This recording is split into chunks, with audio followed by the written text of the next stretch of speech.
Welcome to a beautiful night in Boston as we get ready for Game 2 of the 3-game series between the San Diego Padres and the Boston Red Sox. Hi again, everybody. I'm Don Orsillo, and welcome to Red Sox Baseball. Well, one of the bigger question marks heading into the 2013 campaign for the Red Sox was their starting pitching. Well, as the Red Sox sit atop the American League East, they have answered many of those questions. The starting pitching has been incredible for Boston so far this season. The ERA tops in the American League.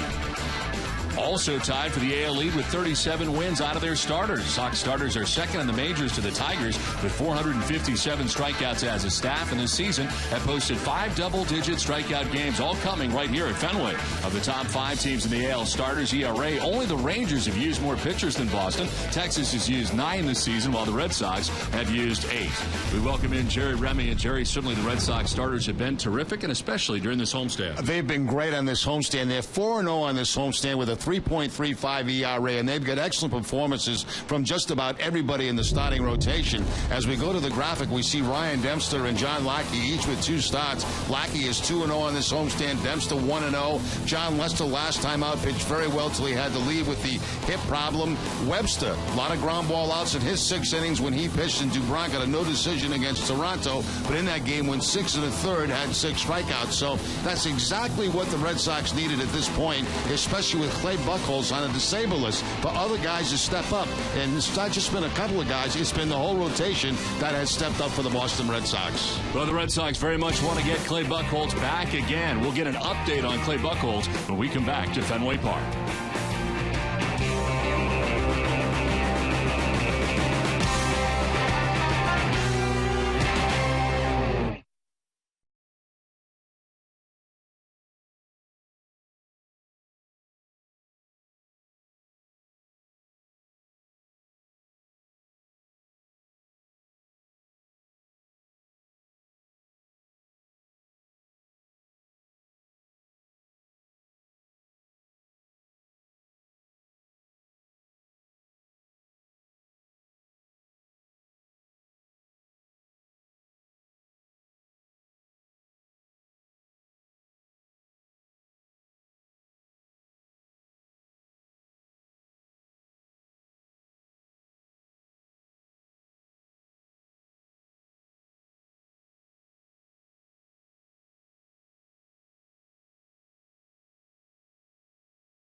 Between the Padres and the Red Sox.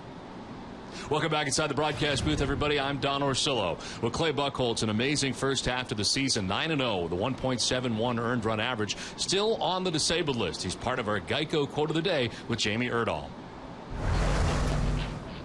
Clay, yesterday was the first time you threw in quite some time. Today, back out there, what exactly have you been doing in the past 2 days? Yesterday was more of just taking it easy and sort of getting the muscles and everything moving around again.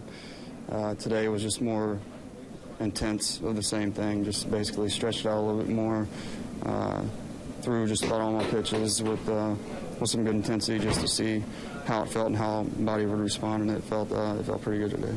Is there a timetable for you when it comes to avoiding the DL that either John Farrell or Juan Nieves has spoken to you about?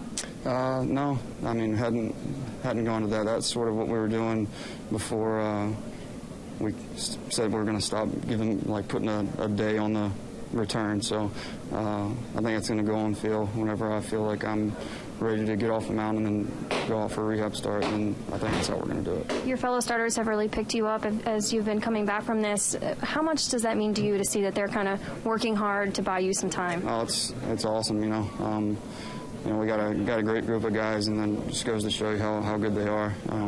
All the talk in spring training was about John Lester and Clay Buchholz, and you know, I think I told everybody you got Ryan Dempster and Felix and Lack in the mix too, and you know they've all three have stepped up just as Johnny has. So it's been fun to watch, but doesn't make it less of a deal to me to get back whenever, you know, as soon as possible.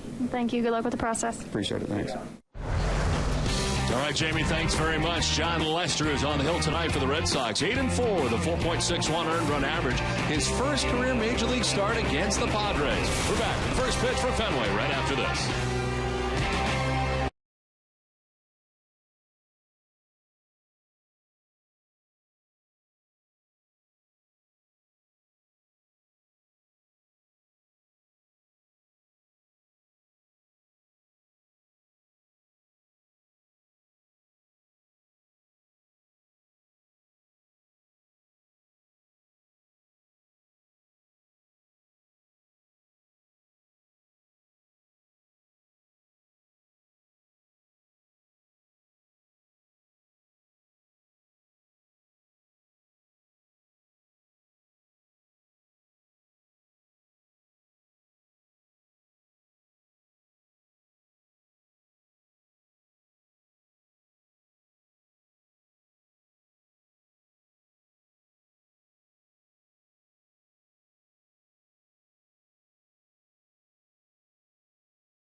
Bank and Pedroia's World. Your New England Kia dealers. Brian's Coffee Pouches, the healthy alternative to tobacco. Dunkin' Donuts. Sony's Grown Up 2 in theaters July 12th. And by Southwest Airlines. We welcome you back to Fenway Park as the Red Sox get ready to take on the Padres. Aerial coverage of tonight's game is courtesy of Liberty Mutual Insurance. And a beautiful night it is in Boston and here at Fenway Park as the Red Sox and San Diego Padres meet for their 5th series as part of interleague play. And the Red Sox getting the victory in game 1 of the series, trying to make it 2 in a row tonight. And the Red Sox have John Lester on the mound as the Red Sox start the night with a 3.5 game lead over the Baltimore Orioles atop the American League East. The Red Sox in first place, the O's in second, and John Lester individually looking for his 9th win of the year as he brings his team out onto the field. Let's check out the San Diego Padres starting 9. Logan Forsythe is at second base, leading it off with Kristen Orfia in right field. Carlos Quentin is in left field. Chase Headley at third base in the cleanup spot with Kyle Banks, the DH. Jesus Guzman at first base bats 6th. Yasmani Grandal is the catcher. He bats 7th with Pedro Siriaco, former Red Sox shortstop at short tonight for the Padres. And Alexei Amarista is in center field. He bats 9th. On the mound tonight for the Red Sox is John Lester. He is 8-4 coming into his 18th start. 4.61 earned run average, 107 1/3 innings, 88 strikeouts. Opponents hitting at 256 against John Lester, and this is the first time that he's ever started against the San Diego Padres. The Red Sox defense is brought to you on NESN by Southwest Airlines. They are 9th in the American League with 45 errors on the season. Brandon Snyder will be at third base. Jose Iglesias, the shortstop. Dustin Pedroia at second. Mike Karp, the first baseman. Left to right, Daniel Nava, Jacoby Ellsbury, and Shane Victorino. And Jared Saltalamacchia doing the catching for John Lester. Well, the umpire crew tonight, Doug Eddings has the play call on the balls and strikes with the crew chief Dana DeMuth at first base, Angel Hernandez at second base, and Paul Nauert is the umpire at third. Tonight's game is available in Spanish by pushing the SAP button on your television remote. Enjoy the game. Buenas noches, amigos. 87 degrees to get the ball game started tonight. Breeze out to right field at 14 miles per hour. Partly cloudy is the forecast right now. Lots of blue skies above Fenway Park. And as the Red Sox and Padres get ready for the second game of the series. Edinson Volquez on the other side tonight for the Padres, matched up against John Lester.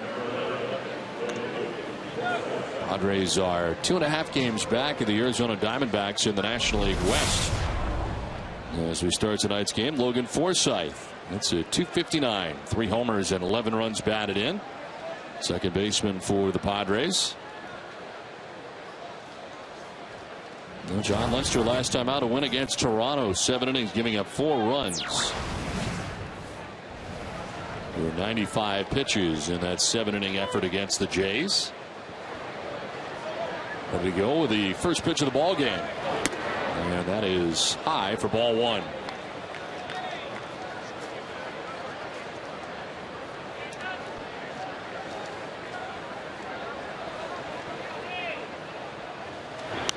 Forsythe fouled it back and evens it up in 1-1. A little bit of a slump right now for Forsythe. 0 for his last 11 coming into this ball game tonight. Oh, a good one-handed catch right out of the chute early in this game. Over the inside corner for strike 2. Forsythe didn't like it. That's the cut fastball there from John Lester.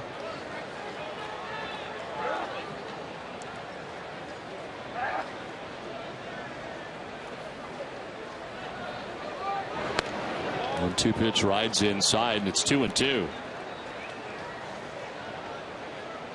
Now Forsythe going hitless in his last 3 games. He's been atop this order for the Padres and starting at second base. Began the year on the DL. And he drives this one out to deep center field. Ellsbury going back onto the dirt of the track to pull this in for out number 1. That's one of those nights at Fenway where the ball should carry pretty well. The breeze has calmed down a little bit, but it was blowing out pretty strong towards center field. And of course, you got those very warm conditions here tonight at Fenway. So 1 down here in the top half of the first inning. Here's Chris Denorfia, right fielder for the Padres. .268, 6 homers, and 26 runs batted in. He had the start in right field last night, back out there again tonight as he takes strike 1. So 0 for 3 in the game last night with a walk as part of the 4-1 loss for the Padres last night. And Denorfia 0 for his last 11. Here's strike 2. 95 that time from Lester as he paints the outside corner. Very similar to John Locke last night, coming out of the chute throwing 95 miles an hour.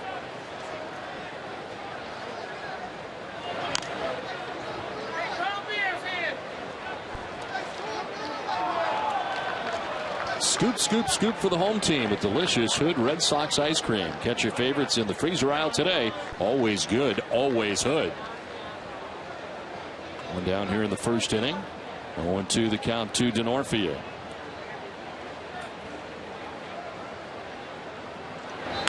And grounded foul over by the Padres dugout into the seats.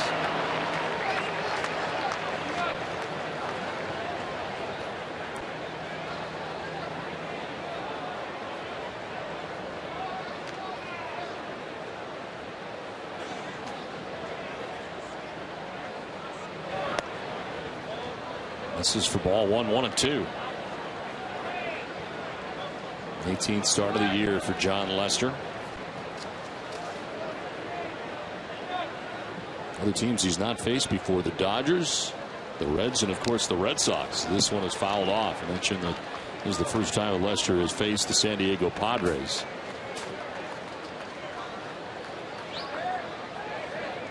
Earlier this month, making his 200th career start back on June 6th.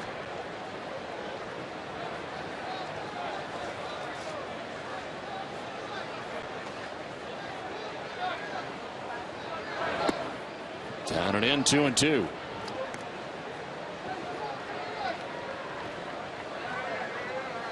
Another terrific outing last night from John Lackey. 8 innings, allowing just 1 run.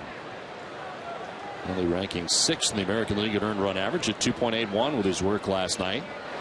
Swing and a miss, and Lester picks up his first K of the night. Well, changeup, first changeup of the night for John Lester. Pickups the strikeout.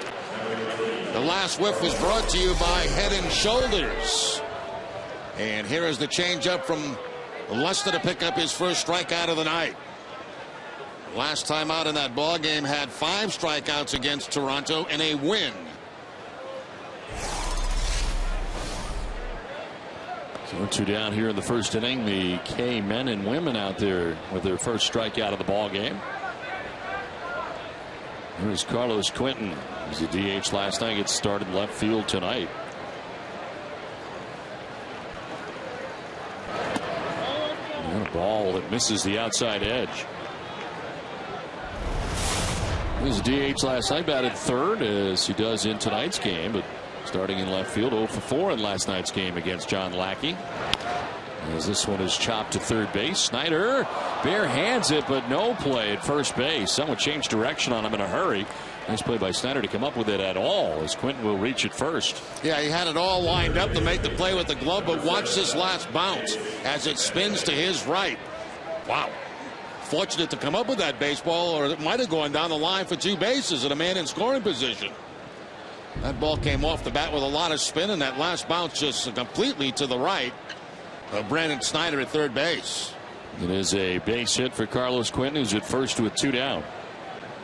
First base runner of the contest as Chase Headley now stands in.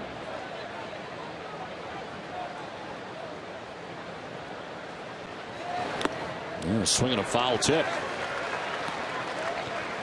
Headley 3 for his last 20. 0 for 4 in last night's game.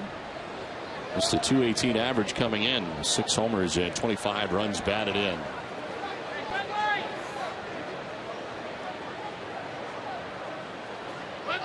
Headley now 28 years old. Time called late, and Lester hits Headley with a pitch. Very late, and John lets it fly. That was a very late call by Eddings, the home plate umpire, and I don't think I've ever seen that where time has been called and then the hitter has been hit by a pitch. Remember, of course, when Josh Beckett threw one over Abreu's head in Anaheim, but this one actually makes contact. And you could see Headley also, asking for time and was permitted time by Eddings. Very strange.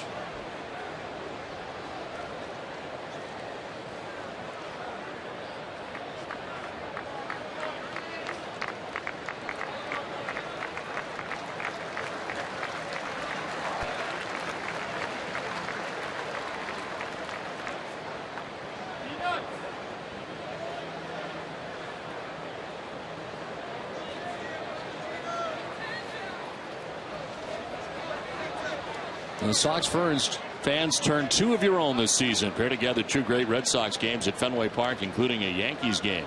With a double play ticket package, visit redsox.com/double play to create your package now. Chase Headley hit with a pitch here with timeout as he stands back in with a count of 0-1. Lester staring in the direction of Quentin at first base, who gains his lead. And a pitch in the dirt evens the count at 1-1. And 2 pitches in almost the same spot. That's where John wanted to go, down and in, when they called timeout with the cutter. Follows it up with the cutter, down and in.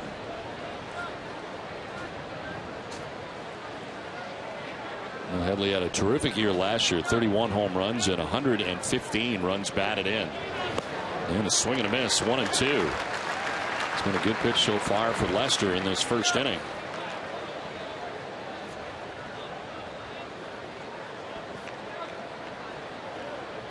Headley last year, 286 average, 31 home runs, 115 RBIs. This year so far, 6 homers, 25 RBIs, and hitting at just 218. So he's not been able to follow it up. Up and away, and it evens at 2-2. Amazingly, he had 23 home runs in the second half of last year. Only had 8 at the break. So the Padres hoping that same kind of second half returns for him. Here's the 20th pitch of the first inning for John Lester. And it is driven foul.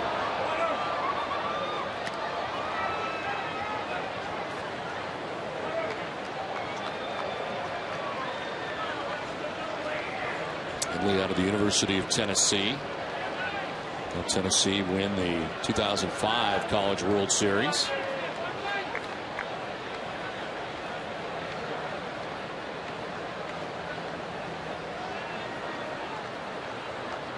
Lester ready with a 2-2 pitch. Headley will foul it off to the right, out of play. Lester's pace has slowed up here in the first inning with Quinton at first base.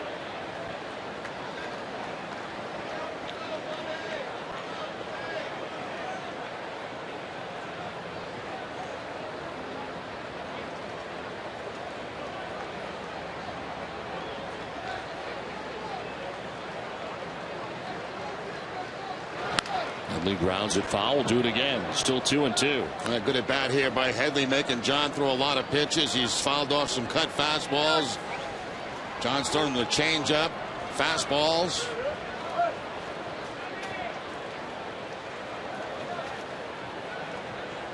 Second batter that has extended Lester to an 8-pitch at bat. DeNorfia saw 8 pitches before he struck out. Second batter of the inning. It's like the change up again. Yeah, it's a pop-up foul off to the right. Gulf Oil is proud to be the official electricity provider of the Boston Red Sox.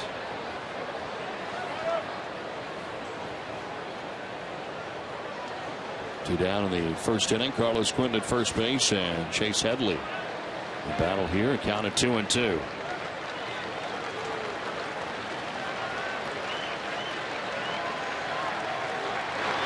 On the ground softly towards third. Snyder in foul ground makes the throw. It's a foul ball. Made by the home plate umpire Doug Eddings. This will be the 10th pitch of the at-bat coming up. And 24 pitches total for John here in the first inning, and a lot of those have been to this guy right here, Headley. There's the bouncing ball down at third base. Brandon Snyder going through with the play just in case, but the ball clearly in foul territory.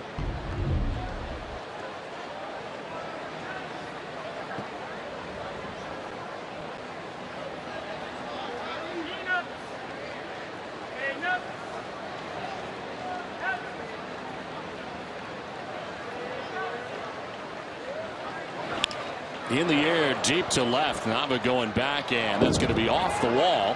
Heading for third base is Quinton. Throw goes to second. It's going to be a long single for Chase Headley.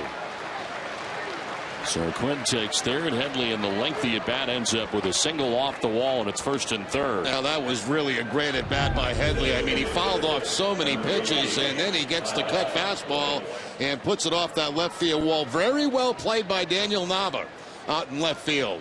Gets it back in quickly to second base to keep a man out of scoring position.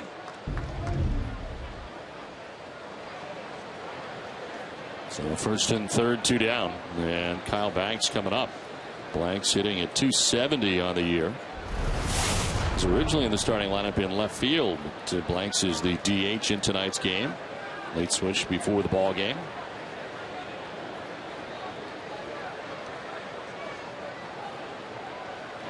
Blanks will line it into center field for a base hit, and from third comes Carlos Quinton, and the Padres take a 1-0 lead. All this coming with 2 outs in the inning. It's one of the things that John Farrell was talking about John Lester, you know, after a few starts back, been able to put away an inning. getting the 2 outs and then giving up a base hit to allow a run to score. And that's exactly what happens right here. Blanks jumps on that first pitch, picks up the base hit up the middle, picks up his 32nd RBI of the season, and the Padres have the 1-0 lead.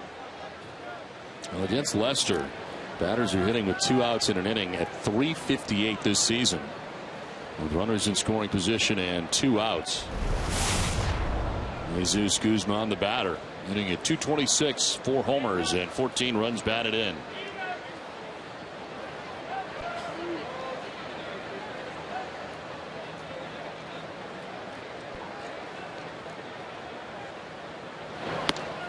That's a strike over the outside corner, 94.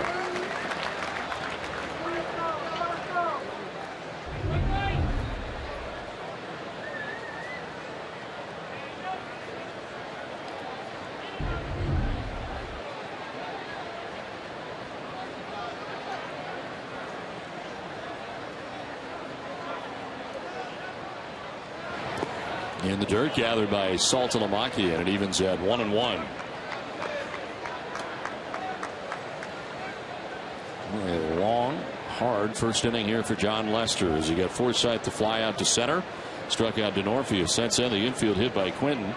A single by Headley after a lengthy at bat. And then Kyle Blanks drives in the game's first run. Padres have runners at first and second, 2 down, and pitches a swing and a miss, 1-2. Very good changeup that time from Lester. When you think about it, Don, how crazy this game is, I mean, it really should have been a 1-2-3 inning when you think about it. But that spinning ground ball off the bat of Quinton keeps an inning alive, and they get 3 hits in the inning to score a run.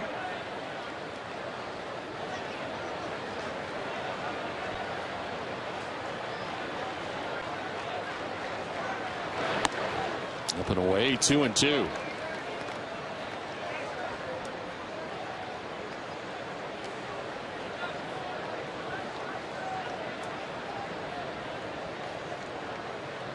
Three consecutive hits here for the Padres in the first inning and a run.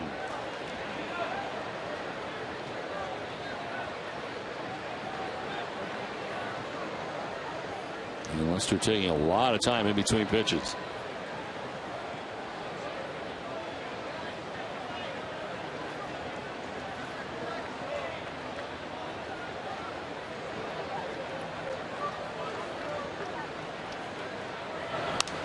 Reaches out, protects the plate, and sends it foul off to the right out of play. And that is frustrating for a pitcher. You know, you make a good pitch, and a lot of them result in foul balls. That has happened here quite often in the first inning.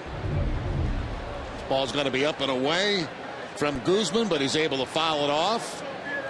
A pitch that was very close to the strike zone. This will be the 32nd pitch of this first inning for John Lester. And it is lined to first and caught by Clark right at him. A run for the Padres in the first.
The bat here in the bottom of the first inning, and the Red Sox starting lineup is brought to you by New England Chevy Dealers.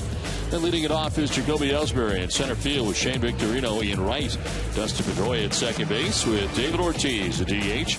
Daniel Navas in left field with Mike Karp getting a start at first base. He bats sixth. Jared Saltalamacchia doing the catching seventh with Brandon Snyder at third base eighth. And Jose Iglesias at shortstop rounds out the starting nine. Edinson Volquez on the mound for the Padres comes into his 18th start of the year. He is 6-6 with a 5.50 earned run average in 93 and a third innings, 79 strikeouts, and 45 walks. Opponents hitting at 279 against Volquez. And today is his 30th birthday. And making his second appearance against the Red Sox, made one when he was with the Cincinnati Reds. Jacoby Ellsbury stands in to lead it off here in the bottom of the first inning. And that is outside for ball one. Only three guys in the Red Sox lineup have faced Volquez, and in the top three, Ellsbury, Victorino, and Pedroia. Ellsbury hitting just under 300 at 299. As that's called a strike. Appeared to be a little bit off the plate, but it's 1-1. Victorino, then Pedroia, expected here in the bottom of the first inning.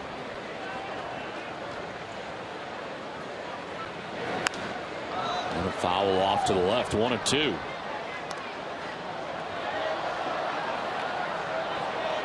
Last time out, Volquez getting his sixth win of the year. It was on Friday against Miami as part of this road trip at Marlins Park to open up the four-game series. Went 6 innings and held the Marlins to 2 runs on 7 hits. Walked a batter and struck out 8. Padres won that game 9-2 over the Marlins. Ground ball down the first baseline. Diving is Guzman. He'll flip to Volquez, who gets the foot down on the bag, and a great play by the Padres first baseman. Well, expecting the off-speed pitch, sometimes first basemen are tipped off by the second baseman that an off-speed pitch is coming. It was a changeup. He's leaning in that direction and takes extra bases away from Jacoby Ellsbury. San Diego defense is fourth in the National League. Chase Headley will be at third base. Pedro Siriaco, the shortstop. Logan Forsythe at second. And Jose Guzman, who just made that great play at first base. Carlos Quinton in left. Alexi Amarista in center. And Chris Sadofia, the right fielder. Grandal doing the catching for Volquez. So one down here in the bottom of the first inning. Shane Victorino standing in.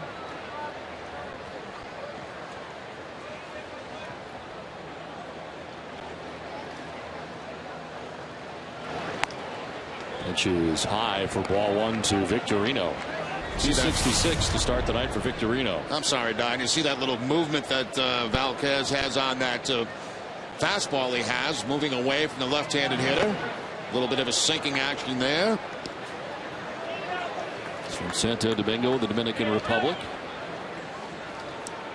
Mentioned his time in Cincinnati. Broke into the big leagues in 05 with Texas. We're going to Cincinnati for 4 seasons. It's his second year in San Diego. His first year last year was 11-11, 32 starts, a 4.14 earned run average. Edinson Volquez. Here's a 2-1 pitch to Shane Victorino. That is strike 2.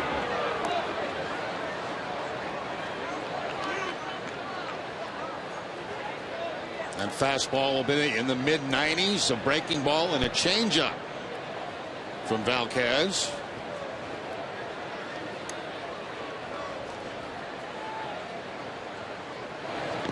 Two in the dirt, and it's a full count now to Victorino.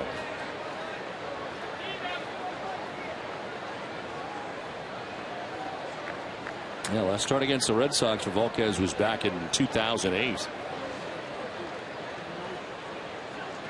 Did not factor in the decision with 7 innings, 3 runs, 2 earned. Line to right, and this will get down into the corner and jump up into the seats for a ground rule double for Shane Victorino. First hit of the night for Boston.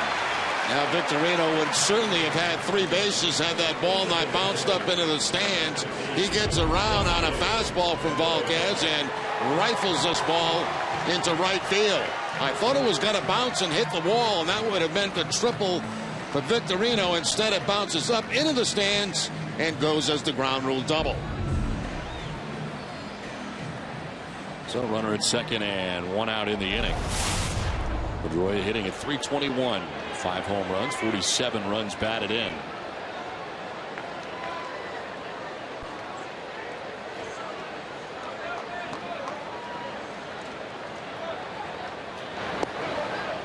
Over the inside corner for strike one.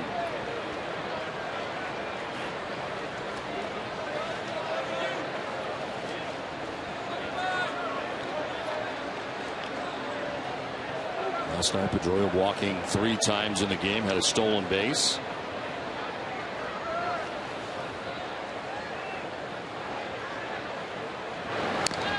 This one tap foul at the plate, and it's 0-2.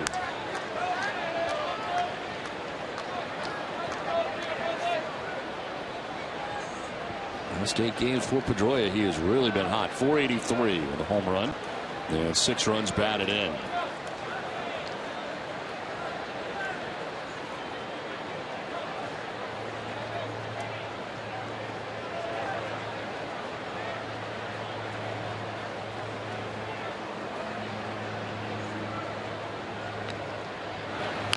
On the ground softly towards third. Headley, bare hands and no throw.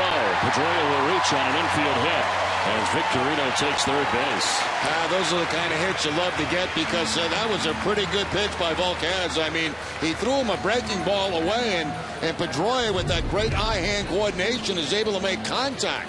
And if you make contact, something good might happen. This time it does. A little slow roll down at third base. No throw by Headley. The Red Sox have a first and third situation. It was the Red Sox 19th infield hit, or I should say Pedroia's 19th infield hit to lead the Red Sox. 2 more than Jose Iglesias in that category, but he is the leader. First and third, 1 out. And for David Ortiz, his first at bat of the night. Big Papi hitting at .320, 16 home runs, 57 runs batted in.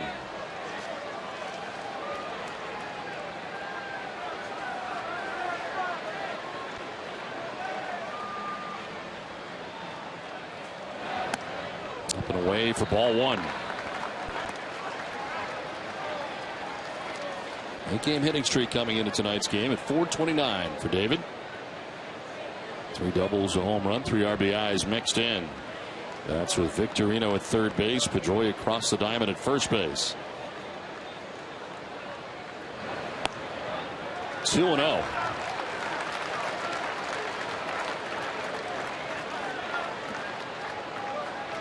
Jesus Guzman coming in from first base to talk to Buchholz, who was visibly frustrated with that last pitch.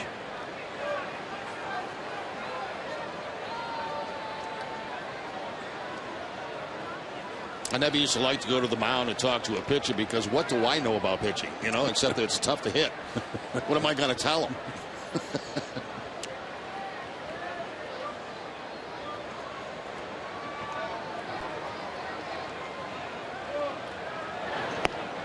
That's a strike, and it's 2-1.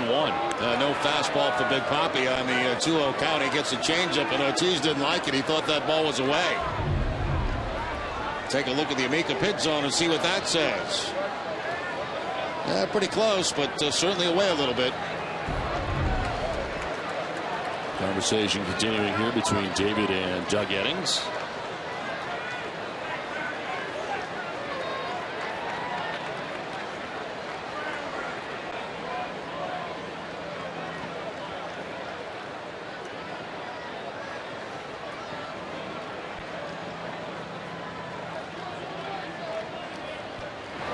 Ortiz fouls it back, and it evens at 2-2. Send it down to Jamie Erdahl. Well, Don, we are less than a week away from the MLB All-Star Game, where the best of the best in baseball will take their talents to Citi Field. So with that in mind, we wanted to ask you tonight's AT&T Twitter question. Who do you feel has been the best of the best, or the Red Sox MVP up until this point this season, and why? Send us your tweets at #SoxMVP, and we will reveal the best ones later in the game. All right, Jamie, thank you very much. #SoxMVP. 2-2 to David Ortiz. There goes Pedroia at first. Ortiz will take a ball. They do throw down, and Pedroia will be safe at second base. And he picked a very good pitch to go on, a changeup. Now, a lot of times at first base, runners will peek in to see if they can see the sign. If they see changeup, off-speed pitch, it's a great pitch to go on, and that's what Pedroia picked that time. Had to kind of slide around the tag of Siriaco right there, but picks up the stolen base, his 13th.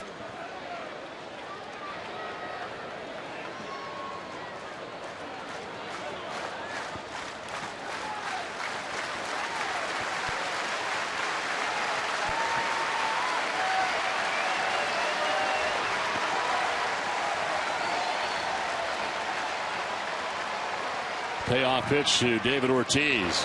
Line right to the shortstop. Siriaco is going to turn it into 2.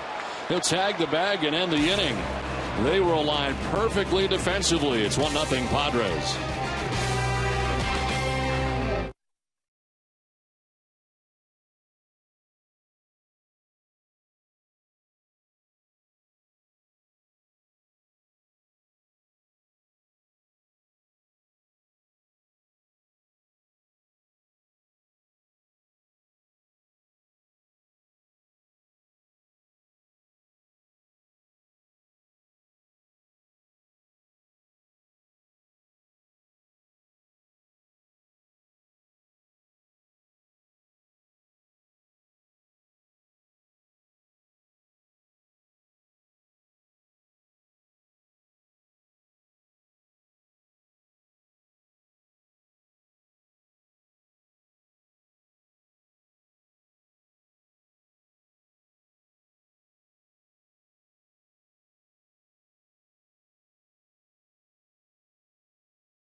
Well, the Boston Red Sox invites you to join the walking club. Sign up today and get a cool wristband plus everything you need to start a walking program for better health. Find out more at bidmc.org. Into the second inning we go. San Diego on top of Boston 1-0 as John Lester had to throw 32 first inning pitches. Now the bottom third of the Padres order. This one carved foul back and away by Yasmani Grandal. He gets the start tonight. Now, Don, for those who are familiar with John Lester pitching, you might notice something different that he's done in his last couple of starts, and we'll try to highlight that in a split screen for you. This one back off his glove, slowed down. Iglesias barehanded, still get a shot, and the throw is going to be in time. Well, was slowed down by Lester, and Iglesias charging in is able to make the throw and get Grandal. Once that ball went off the glove of John Lester, I didn't think there was any chance at all they had at Grandal at first base. There's a deflection. Look at Iglesias change positions, change directions in which he's going. The underhand flip did not have a lot on it, but enough to get to first base. What an athletic play by Iglesias at shortstop. So one down here in the second inning. Yeah, brings up Pedro Siriaco. Starts in back-to-back nights here for the Padres. 259, a home run, 4 runs batted in. As he takes strike one. Now, when John Lester is working out of the wind-up position, there is certainly something different that he's doing. You'll see that he starts up near his face and then drops down to the belt. That's to give him better balance and better follow-through. That's something they worked on between starts. Carp able to make the catch right in front of the Red Sox dugout. So he leaned over the railing for the second out of the inning. He actually used it in his last start that he made against Toronto, and that's the first time he's done it this season. Now, if you see on the left, the old John Lester just goes straight up with the glove, keeps it right about the neck. But you can see he starts the neck and then comes down on the right, and that's for a little bit better balance and to get that body going in a smooth direction towards home plate. Got a couple of different angle looks at that. And it's something John has been using for the last 2 starts. This is lined to second and will end the inning. A much quicker inning, 5-pitch inning. Well, that's it Sports Today. Our friends Leah Hextall and Adam Pellerin will join us next.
Last half of the second inning, San Diego on top of Boston 1-0 as Daniel Nava leads it off here in the second. Nava, Carp, and Saltalamacchia was promised. Leah Hextall and Adam Pellerin in the house. Great to see you guys. Hey, good to see you too, Don. Good to see you, Jerry. Good to see Jerry. Not that we don't like you, Don. Thanks a lot. Really good to see Jerry. Oh, we're starting this off on the right foot. Yeah, exactly. Well, we're used to seeing you guys in NESN Sports Today after the game, but now here you are in game. That's welcome. Well, thank you. For big time, we got called up to the show, basically, is what you're saying. Absolutely. Yeah. And you guys are a part of our show as well, which we really appreciate. Your 3 keys to the game, which I know you the game. I was going to say to you guys that every day when I wake up and I know I'm doing NESN Sports Today and there's a Red Sox game, there's a smile on my face because I know the brilliance that is going to come out of you two in the 3 keys to the game. And I know how much you love doing them. I have nothing to do with it. I say, hey, Jerry, what are the 3 keys to the game? And I just make stuff up. Yeah. So, you know. It's a fantastic setup for you. Very, very nicely done. Well, Nava batting here with nobody out in the bottom of the second inning. All right, I got a couple questions for you. Sure. First, can you explain what 2 sides are?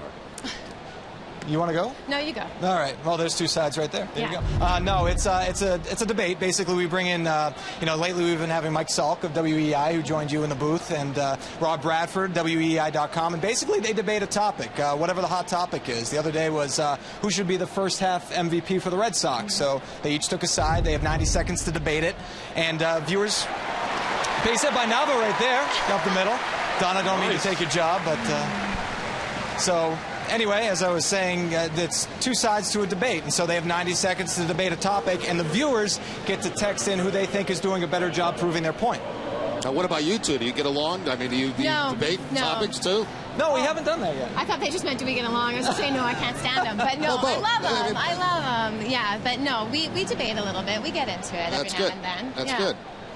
Well, I got more questions. What is Boston Buzz? Well, that's again with Salky, Mike Salk, and he comes in and he's going to be actually in on NST tonight, and he talks about the latest things that happen. I mean, look what the Celtics are doing today, hiring a coach, and we've got stuff going on with the Red Sox, and we got Tuukka Rath's contract talks. So, I mean, he just comes in and basically goes over the entire Boston sports scene and gives us the buzz on what's going on in New England. That's very nicely laid in there. And need to know seems to be a pretty strong theme. It's a fast-paced show. That's kind of what we promote on NESN Sports Today, and so it's everything you need to know in 90 seconds or less. And so we try to get through the stories of the day very quickly, and we achieve that every night. So that's what we're setting out to do. It's been great recently. I mean, there's been plenty of sports news to talk about. It's been incredible. Yeah, it certainly has. It's no lack of news, and the best thing about it, well, we've had a few kind of, let's just say, not so positive stories going on in Boston. I mean, look what's going on this field right now, and you two are such a huge part of that, as is NESN Sports Today, every day talking about the Red Sox. I don't think anybody in Boston doesn't talk about the Red Sox every day, and this is my first season around the team, and I got to say, it's just been so exciting to watch them do what they're doing when they weren't technically supposed to do this. And I grew up here, so this is a thrill to see, another winning Red Sox team. My first Red Sox game was in 1987, so it was a long time ago. The park looked a lot different back then, and it's nice to be here now for sure. What is different from NESN Daily to NESN Sports Today? What different things can we expect? It's a better show. It's fast-paced, relevant, and interactive. I think those are the things that we want people to know. Yeah, it wasn't a rebranding of NESN Daily. It's a complete different show. We have a brand new set. We have brand new talent. We have a brand new, I guess, basically standard of how we're going to represent the Boston sports scene to New England, and it all is based around intelligence. Well, that would leave me off the show. I was going to leave it. Well, that, I think, should have been strike three. There's a conversation going on right now, and Karp just gets the bad news. A little confusion there. Volquez thought he had him strike out. Karp thought it was only strike two, but it is strike three, and the first strikeout for Volquez of his outing. Well, Karp hasn't played in quite some time. His limited playing time, sometimes you forget the count, and you realize all of a sudden, wait a minute, that's strike three. I didn't realize it. They all knew it in the San Diego dugout. It's not a four-strike league. One down in the inning, Nav at first base. And Jared Saltalamacchia, the batter. Now, you have hit a home run in this ballpark. Can you explain that story for us? Yeah, when I was in college, I played college baseball. I was taking some batting practice on the field. I hit one. Well, the monster seats weren't there back then, but I was able to put one on Lansdowne, so that was a big thrill. And I played a game here too as well, so it was a lot of fun.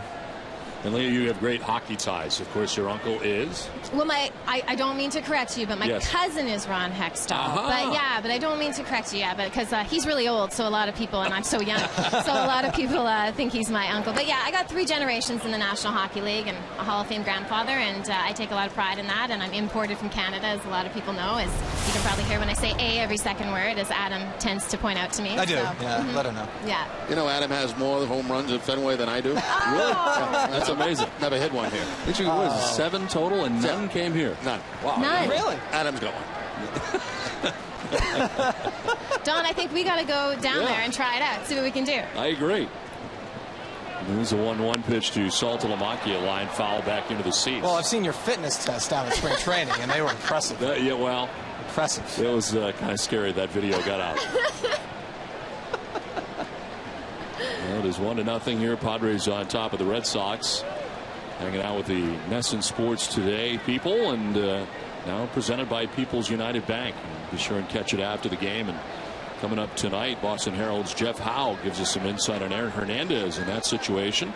Mike Salk will be on as part of the Boston Buzz, which we were talking about before. There's a pitch up and away. I must say, I do a great job. I get home in time to see just the end of the post-game show, and then I, of course, watch the new show, and it is new. I mean, it's bright, it's new, it's refreshing, it's very good. What do you think about your part in it, Jer? I don't like my you part. You love it. You're a huge part. You don't know how much we appreciate the fact that we have the likes of Jerry Remy, Don Orsillo, Eck, Rice, and Wake. Like, I mean, even Wake, he's not just a good head of hair. I mean, he actually has a brain. So, I mean, to have all of these incredible people as part of NESN Sports Today, I mean, no one else has that. We can flat out say that. No one else has the gems and the beauties like you guys. It's all guys that played the game. Exactly. I think that's what we can tout, is that we have more people that have played the game in this market on our air. It's great. Saltalamacchia, you're waiting on a 3-2 pitch with Nav at first, and 1 down in the inning. Volquez is up to 33 pitches.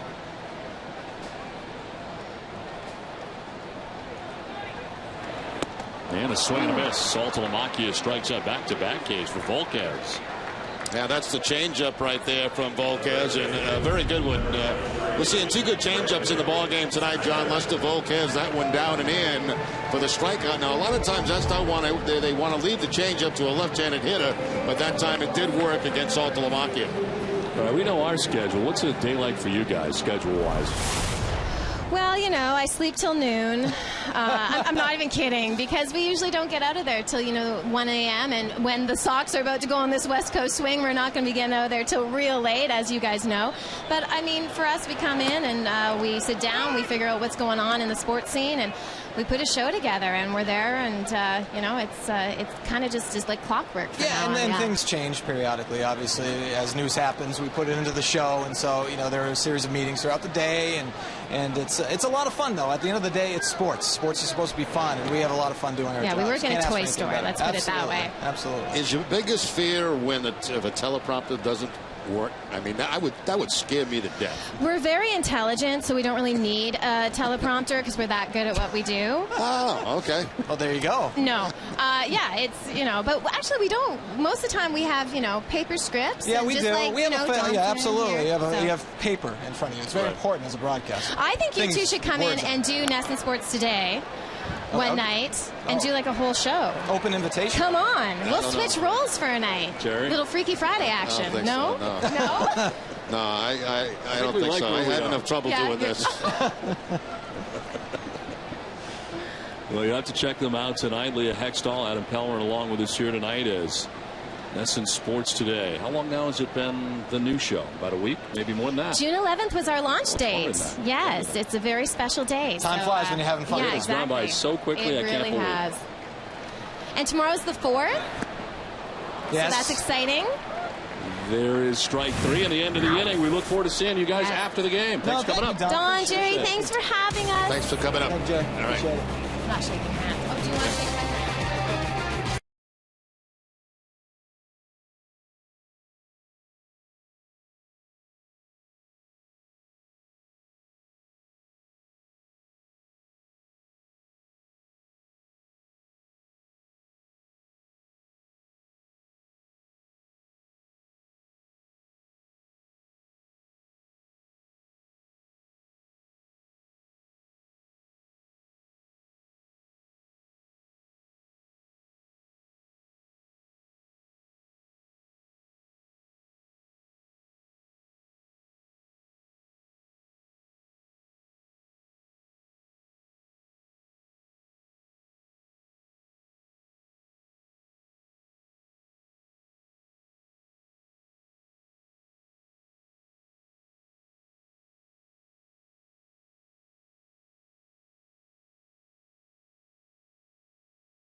Back at Fenway, 1-0. Padres have the lead over the Red Sox. Both teams with 3 hits. John Lester had a 5-pitch second inning after 32 pitches in the first inning. Retired the last 4 Padres in a row. Swinging a foul at the dish, and it is 0-2. Got a piece of home plate umpire Doug Eddings, it appeared. The Padres on the benefit of 3 hits in the first inning, got the game's first and only run. After there were 2 outs, Logan Forsythe batting for the second time tonight. He flied out to center field. And a pitch up and away for ball 1.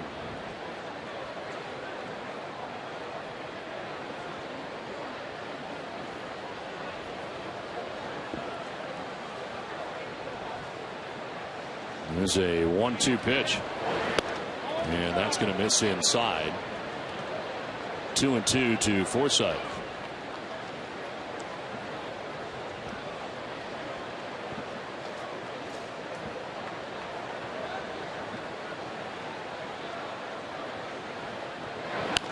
On the ground left side, Iglesias throws out Forsythe for the first out at the top of the third inning. Well, for every Red Sox game that goes into extra innings or the Red Sox get a save, CVS Pharmacy will make a donation to Boston Children's Hospital towards their $25,000 donation this season.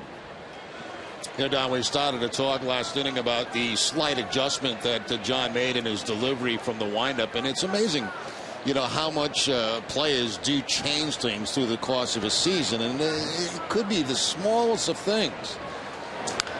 I mean, that seems pretty minor, but probably pretty major for John Lester. Yeah, and it's something that I'm sure Juan Nieves and John Farrell, you know, talked about, and you got to sell it to the pitcher. You know, you have to work with them. You can see on the right-hand side dropping the hands. That's what he's doing right now in his delivery, and you know it. Line to center at Ellsbury, who makes the catch, 2 down. You know, all players do that. You know, hitters do it. I mean, it may be just opening your foot up just a little bit, you know, so you see the ball a little better, or holding your hands in just a little different spot. I mean, guys are making changes all the time, and a lot of times it's suggested by a coach, but the key is you have to buy into it, and you have to have success with it. If you don't have success with it, it goes right out the window. It seems as if he ends up at the same point in the end before the delivery. Yes, exactly. Just starting a little bit differently.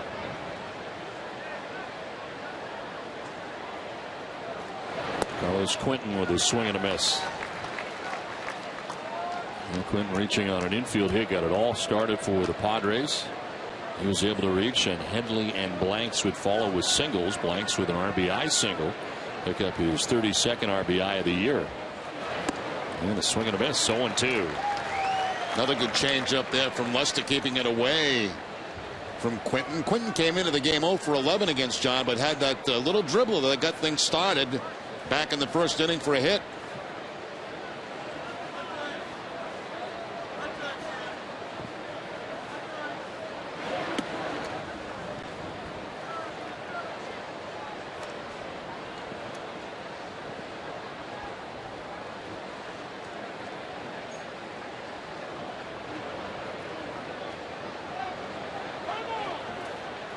Time call, the count of 1-2. Another late time call, not quite as late as last time.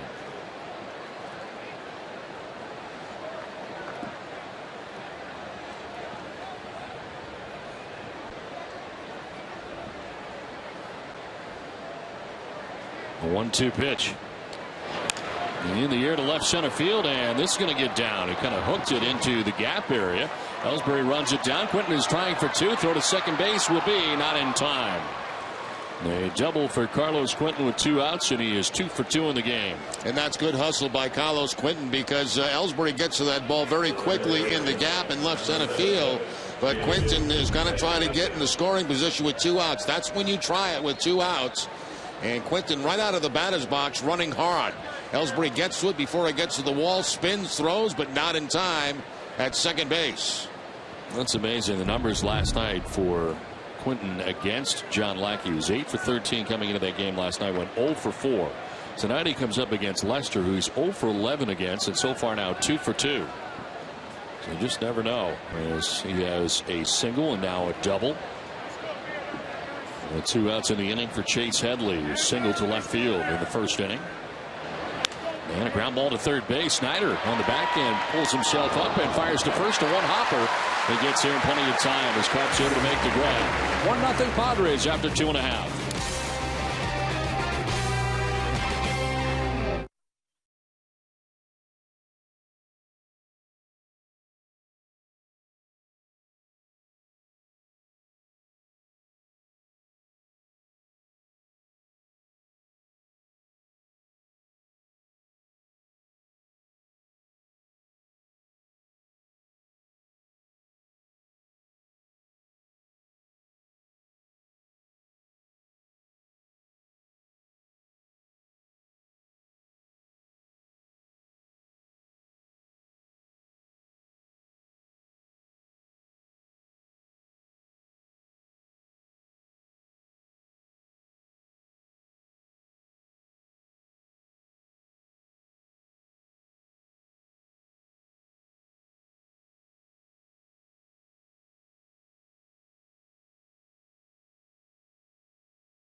lead over the Red Sox as we head into the home half of the third inning. Well, Padres manager Bud Black has a pretty special connection here in Boston. He actually made his Major League debut back in September of 1981 right here at Fenway Park when he was with the Seattle Mariners. He was a reliever coming out of the bullpen. And in his second game of the series, he faced Red Sox great Carl Yastrzemski. And yesterday, he didn't want to tell the story of the at-bat, but I had to look it up anyways because who doesn't love a good story about Yaz? So what ended up happening is Black reached a full count with Yaz. He threw what he calls a perfect pitch down the middle, which Yaz took, and the ump gave him the benefit of the doubt and walked Yaz. Pretty cool story with Yaz. Yeah, hit with the first pitch is Jose Iglesias, and warnings have been handed out here. So why? That's a great question. But Black's trying to figure out why. John Farrell's trying to figure out why. Is it because that Lester hit the guy that's called timeout? Exactly. I guess that's the thinking here, at least by the home plate umpire Doug Evans. Wow. Which seems preposterous to both managers. Yes.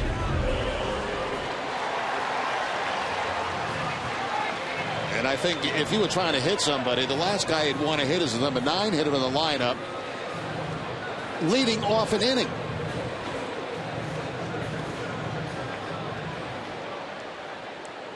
In a 1-0 game. Yeah, it just doesn't make any sense. A lot of.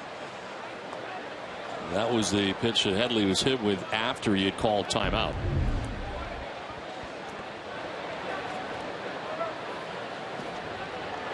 Iglesias at first base, hit by the pitch to begin this third inning. Now, this warning's in place here for the remainder of the game. We are just in the third inning. So if the umpire deems that the pitcher is throwing at a hitter, he is ejected, and so is the manager.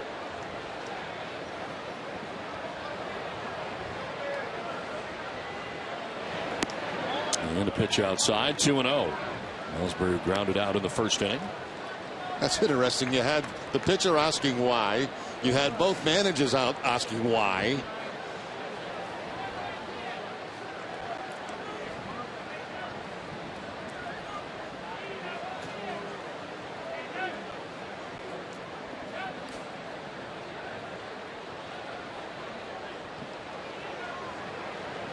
Ellsbury grounded out to first base in the first inning. It was a 2-0 pitch. And it is under the glove of Headley, who was in at the cut of the grass at third base, and it gets by him. To second goes Iglesias. Ellsbury aboard. Well, that's the advantage right there of having speed and bunting ability. That third baseman is always going to play you in. And anything that's sharp down in that direction is a very difficult play for the third baseman. Not even time for a crossover step right there. Just crosses over with the glove. Can't make the play. And Ellsbury picks up the base hit to continue his streak to 13 games. Well, now a 13-game hitting streak for Ellsbury. 453 in the last 13 games. Also gets him up to 300 on the season in his batting average. 2 on, nobody out for Shane Victorino.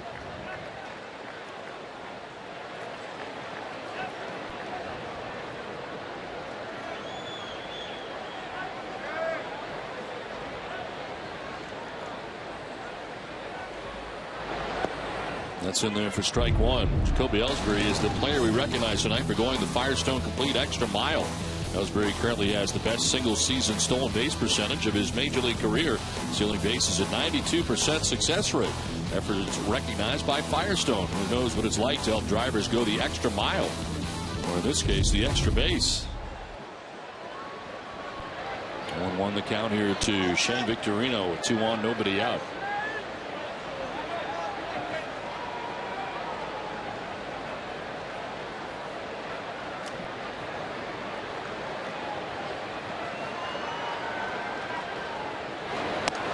Pitch down and in. Let's also keep in mind that Volquez has been all over the place here the first couple of innings as well. Yeah, his control has not exactly been pinpoint. Here's a breaking ball that spins way inside. The crowd kind of with a mock cheer, thinking that maybe he'd get thrown out of the game for that. And Balzo, the pitching coach for the San Diego Padres. 1-1 pitch coming to Shane Victorino. That's in there for strike 2.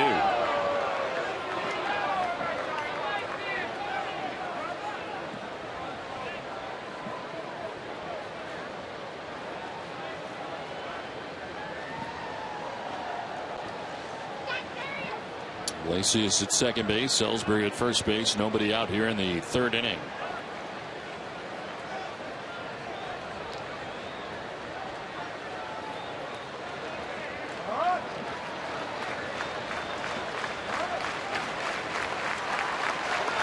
That was go, and the pitch fouled off.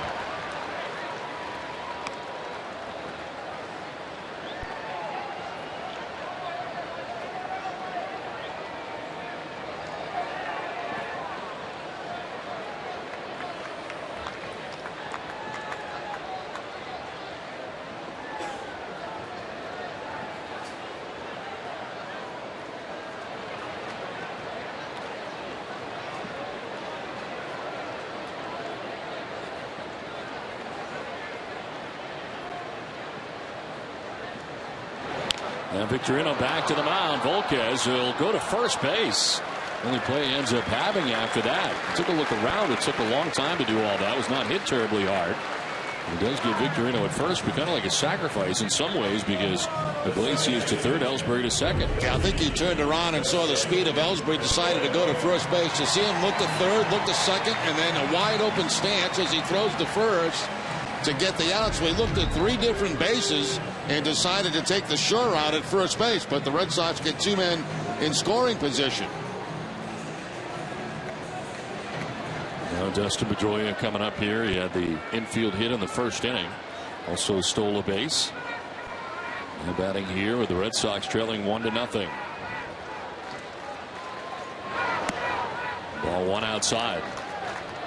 And Dustin's been seeing a lot of breaking pitches in these first couple of games against San Diego.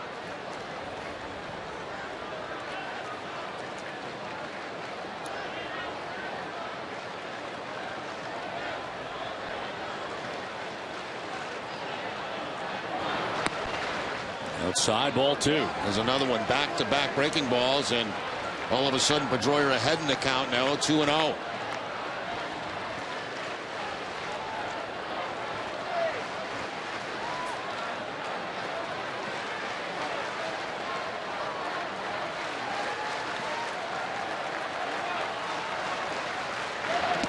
And a swing and a miss. Strike one. Didn't get the fastball. No, he did not. He got the changeup. And, you know, most of the time, 2 balls, no strikes. Everybody's looking fastball. Instead, he pulls the string with an 83-mile-an-hour changeup. Very good pitch.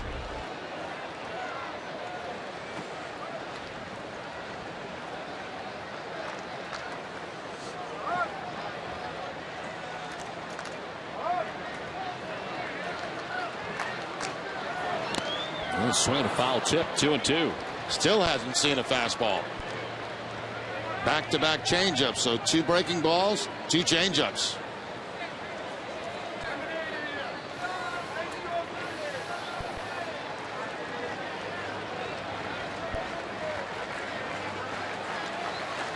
David Ortiz waiting on deck. 1 out of the inning. Runners at second and third. Red Sox trailing by a run.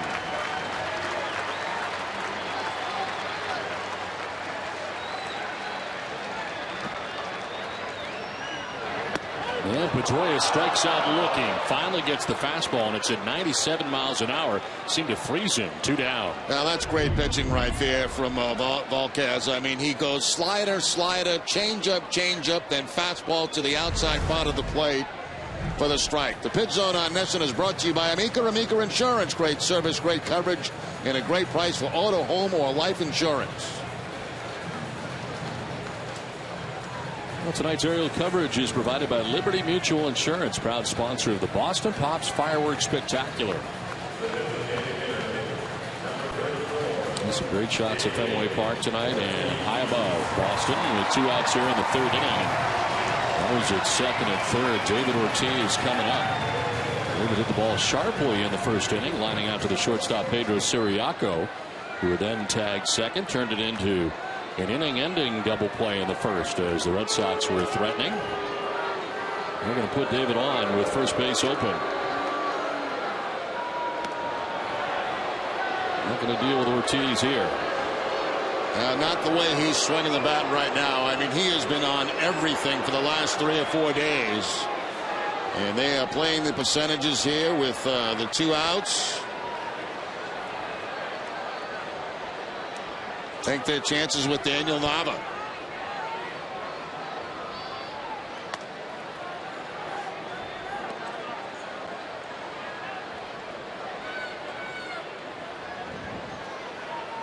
This will be his 12th intentional walk of the year. He leads the American League now with that walk.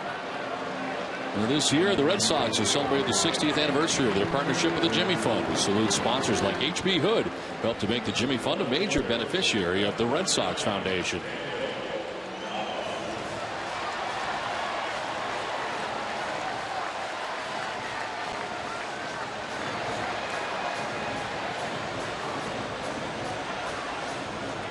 So bases loaded, 2 down for Daniel Nava.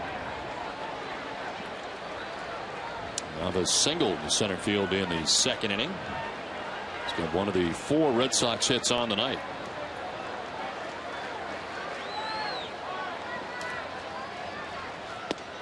In there for strike 1. Will Middlebrooks is having quite a night tonight. 2 home runs for the Pawtucket Red Sox, including a grand slam. He has 8 RBIs. Wow. I think that gives him 5 total home runs now down at AAA.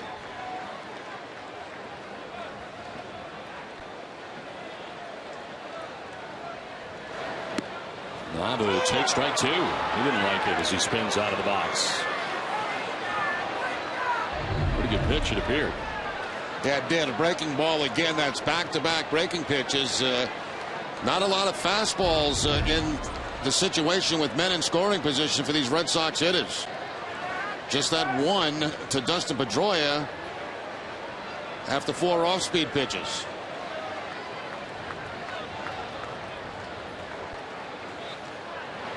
No 2 pitch in the dirt, and it is a ball and 2 strikes. And the confidence in Grandal to throw that breaking ball in the dirt with a man at third base.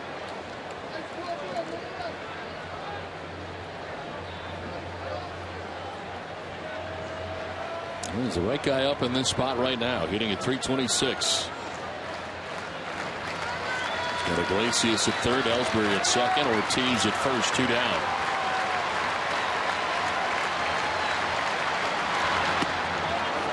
Very close, and Nava may be lucky still to be standing at the plate.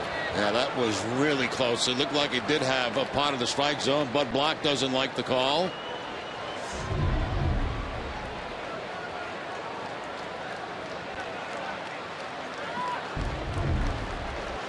Red Sox very fortunate there.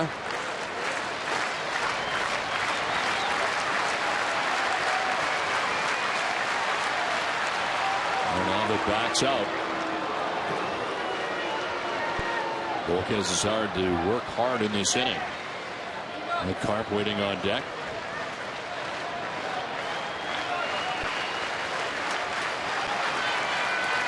Two-two pitch.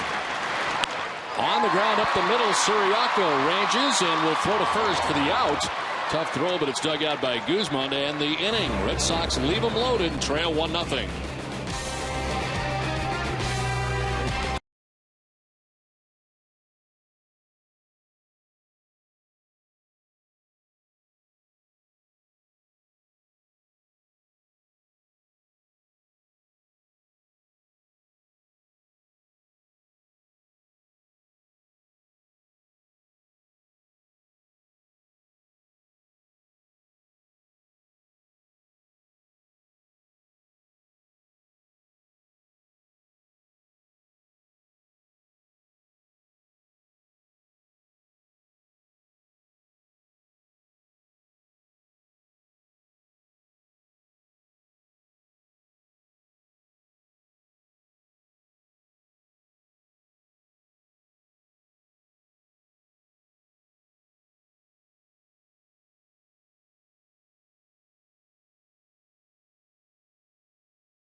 NESN's coverage of Red Sox baseball is brought to you in part by Eastern Bank. You always put others first. Wouldn't it be nice if your bank did the same thing?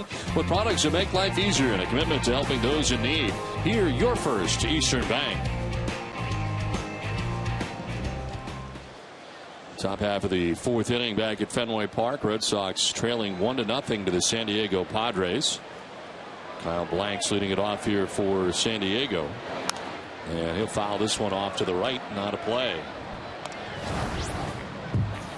And John Lester being told by Doug Eddings as he took the hill here to remind him that warnings are in play here for both sides. And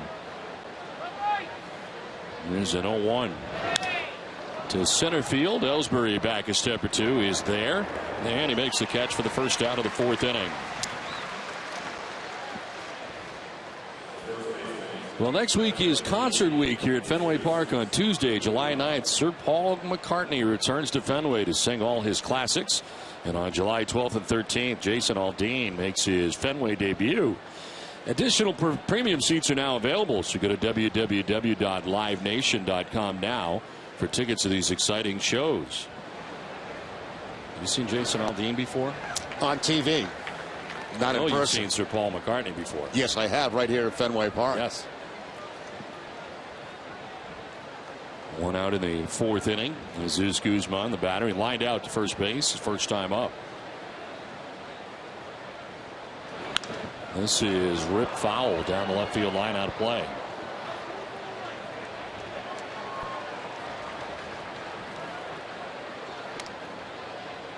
That's a nice gesture right there.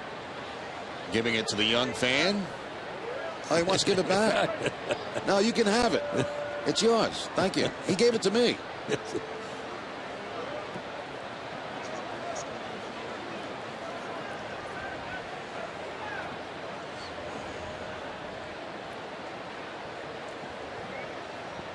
No 2 pitch.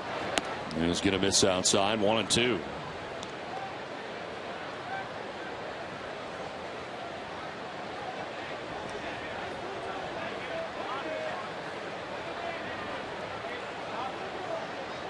The last 10 retired by Lester. Misses with the 1-2 pitch, and it evens at 2-2.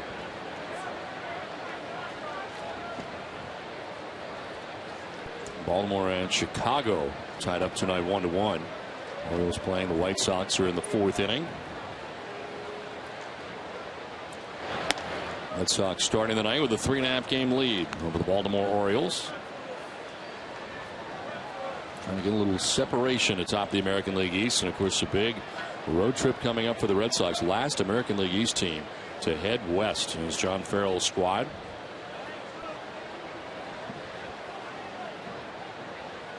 Three-two pitch. And a foul tip held onto by Sultan Amaki. A second strikeout for Lester. 2 down in the fourth inning.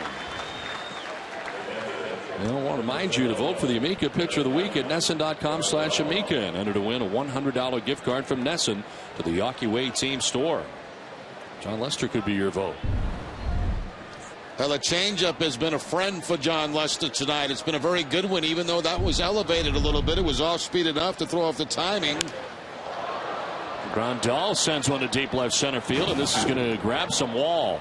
The ricochet to Ellsbury, but Grandal into second base with a 2-out double. And this is where Lester's had his problems with 2 outs. The 2-out problems in the first inning to allow a run, and now the 2-out double to Grandal. Once again, I believe it's the changeup. We just talked about the changeup. That one had a little bit too much of the plate, and up off that left field wall at the 379. Last inning, Carlos Quinn had a double with 2 outs in the inning, but then Lester came back to get Chase Headley to ground out. Now 2 outs here in the fourth inning, a double for Grandal. There is Pedro Siriaco, fouled out to Mike Karp at first base in the second inning. So he takes a pitch down and in.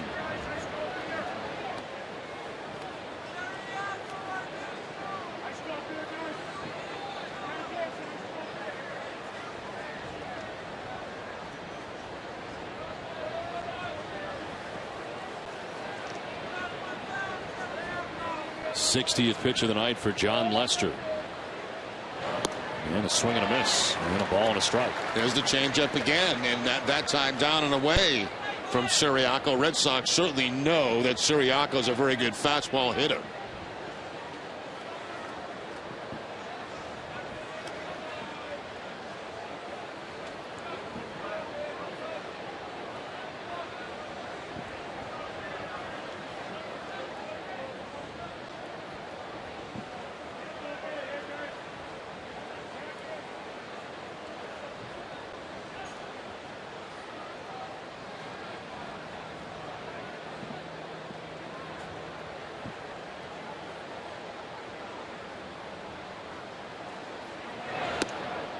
Inside for ball 2.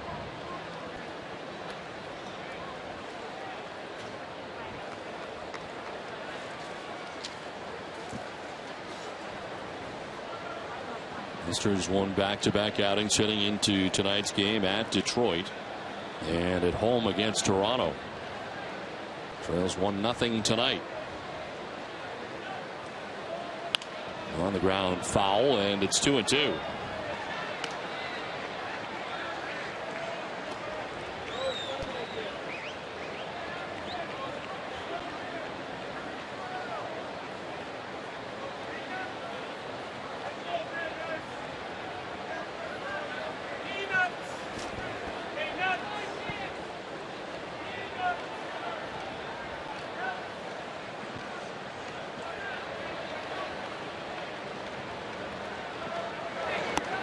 Outside for ball 3, full count.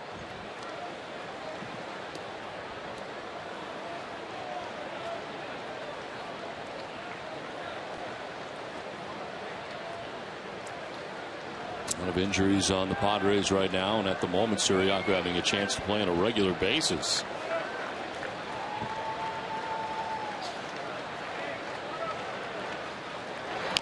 And a grounded foul.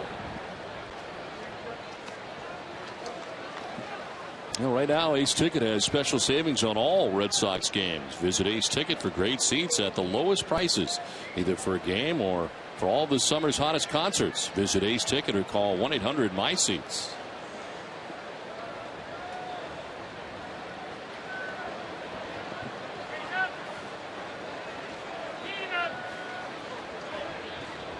Padres have a runner at second with 2 down here in the top half of the 4th inning. Here's a payoff pitch. And it is a one-hopper that is picked off to the side by Pedroia. A little bobble, but throw gets there in time to end the inning. 3.5 done, 1-0 San Diego.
Eastern Bank. Put your family first, job first, even your team first. Isn't it time someone put you first? Eastern Bank does just that with products like Eastern Free Checking. Here, you're first, Eastern Bank. Well, nice night tonight in Boston. It's summer for sure now as we play into the bottom of the fourth inning on a hot night from Fenway. San Diego enjoying a 1-0 advantage. And it'll be for the Red Sox coming up. Mike Karp, Jared Saltalamacchia, and Brandon Snyder. Face Edison Volquez. Karp struck out looking in the second inning. One of 4 strikeouts for Volquez in the game. Volquez struck out the side in the second inning. And it was this trio, Karp, Saltalamacchia, and Snyder. Ground ball right side. That's going to find its way into right field. Karp with a base hit to open up the bottom of the fourth inning. Let's check in with Jamie Erdahl for a fan story tonight from Fenway.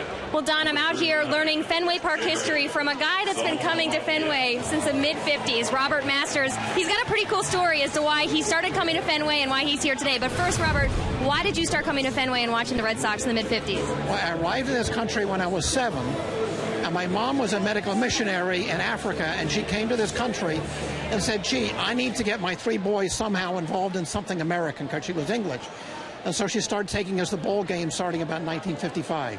That's wonderful, and I know you've been telling me a little bit of how much Fenway has changed since you started coming here, and you were just telling me about the foul pole here and all that different stuff, and you were just complimenting current ownership on the way that they've kept Fenway's history.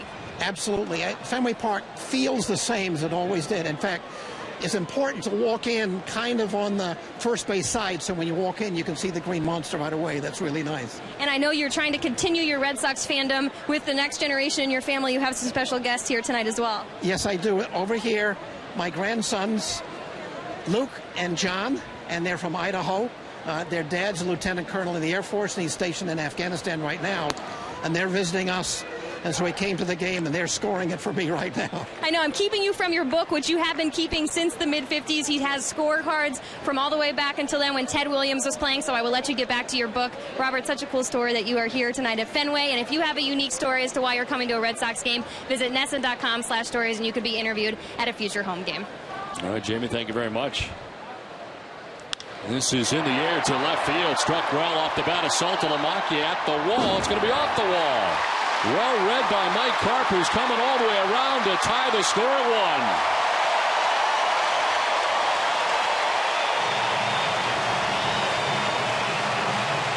You got that right, Don. Very well read by Mike Karp. He knew that ball was going to be off the left field wall, and that once it got by an outfielder, Brian Butterfield was able to wave him home because he was already on his way to third base. Carlos Quinton going back to the wall, plays it off the wall, it gets over his head, and that's when Butterfield can wave home Karp. So very good base running by Mike Karp. Familiar with the wall. Saltalamacchia into second base with the RBI, his 32nd of the season. Second time in his career he's had 20 doubles as he stands at second base. Nobody out. Brandon Snyder sends a fly ball down the right field line. On the run is Denorfia by the seats. It'll land foul. Out of his reach, and Jesus Guzman, the first baseman, also running down there.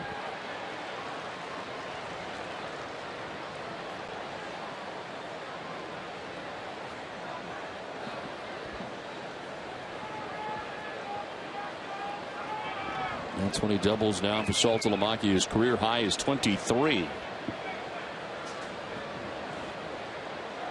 Not even at the break yet for Saltalamacchia on the season. Yeah, 60 hits total on the season for Saltalamacchia. You mentioned the 20 doubles. 20 doubles and 60 hits. Well, Mike Karp got it started with a single. He scores all the way from first base, and the Red Sox tie this game.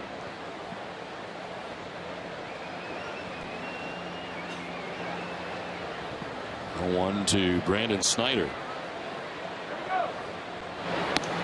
That is outside, 1-1.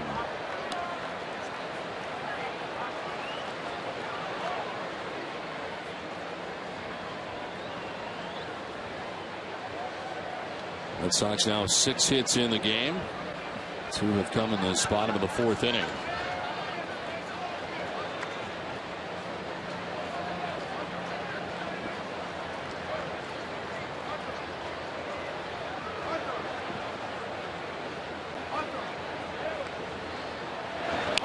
On the ground to third base as Headley looks to run her back at second and then fires across for the first out of the inning.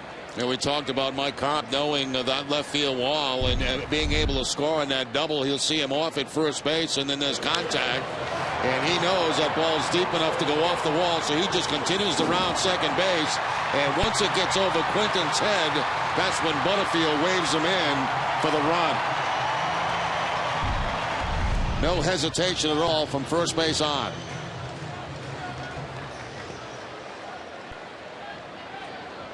Saltalamacchia at second, one down in the inning for Jose Iglesias. He was hit by a pitch in the third inning. Warnings were then handed out. Feeling of the home plate umpire Doug Eddings was that there was retaliation for Chase Headley, who had been hit with timeout. Very late time call at the plate. Lester hit him in the low leg area down by the ankles, and Eddings then thought that that first pitch at Iglesias to begin the third inning was intentional, so handed out the warnings to both sides. Iglesias getting his second plate appearance of the game.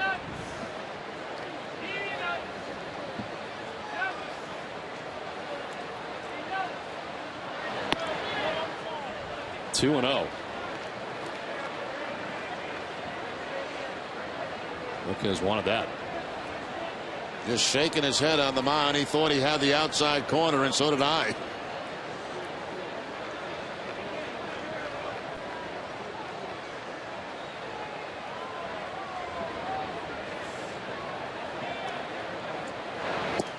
That's a strike right down the pike. 2-1. And again, no fastball on that 2-0 count. He goes to that changeup.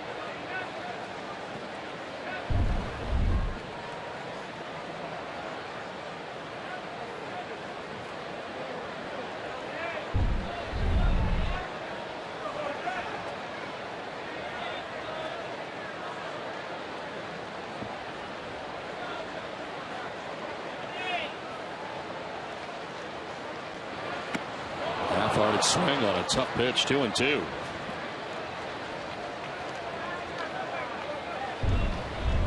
Slide it down off the plate. Never really a strike that time. And Iglesias knowing right away that, yes, I did chase a bad pitch. The rookie of the month for the month of June, Jose Iglesias, announced today.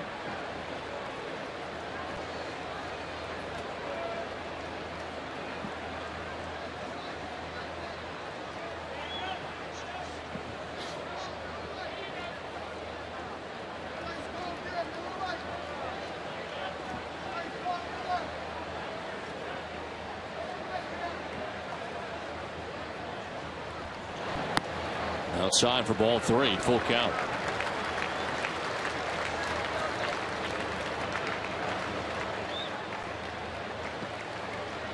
Top of the Red Sox order, Jacoby Ellsbury waiting on deck. We had one down here in the fourth inning.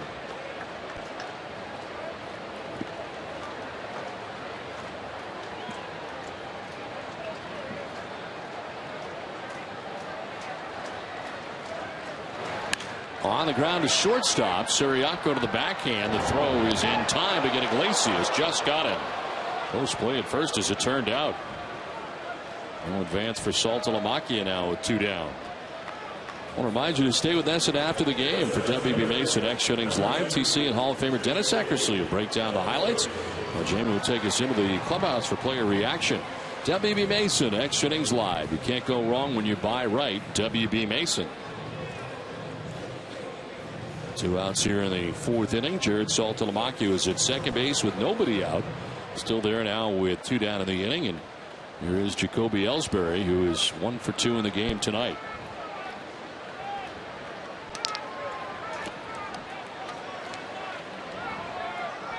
Up over 300 for the first time since the 6th game of the year.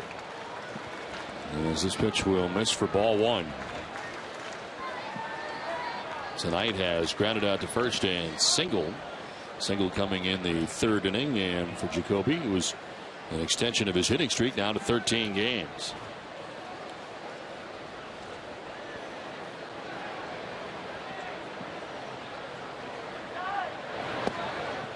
That'll miss for ball 2, 2-0. They got that base hit because Headley was playing in at third base. Now with 2 outs, obviously he's not playing in. He's playing deep because he expects Ellsbury to swing the bat and try to drive that run in. The bunt right now for Headley is not in play.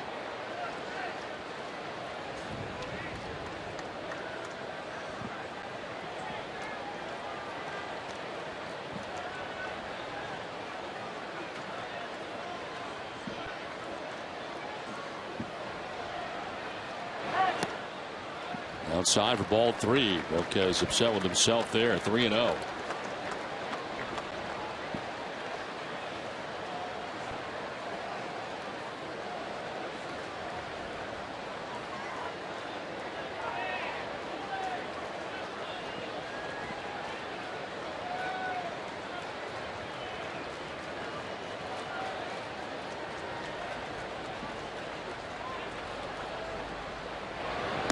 Ellsbury taken all the way, and he takes strike 1. 3-1. Must have been expecting Jacoby to have the green light. 3-0 because he threw him a 3-0 changeup.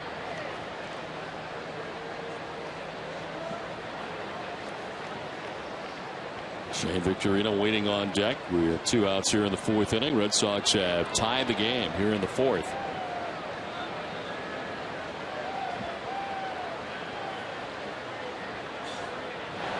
Ellsbury hits it to left field. Back goes Quinton in front of the warning track to make the catch. It ends the inning. Red Sox tie the score 1-1 through 4.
Insurance, let's take a look at the road ahead.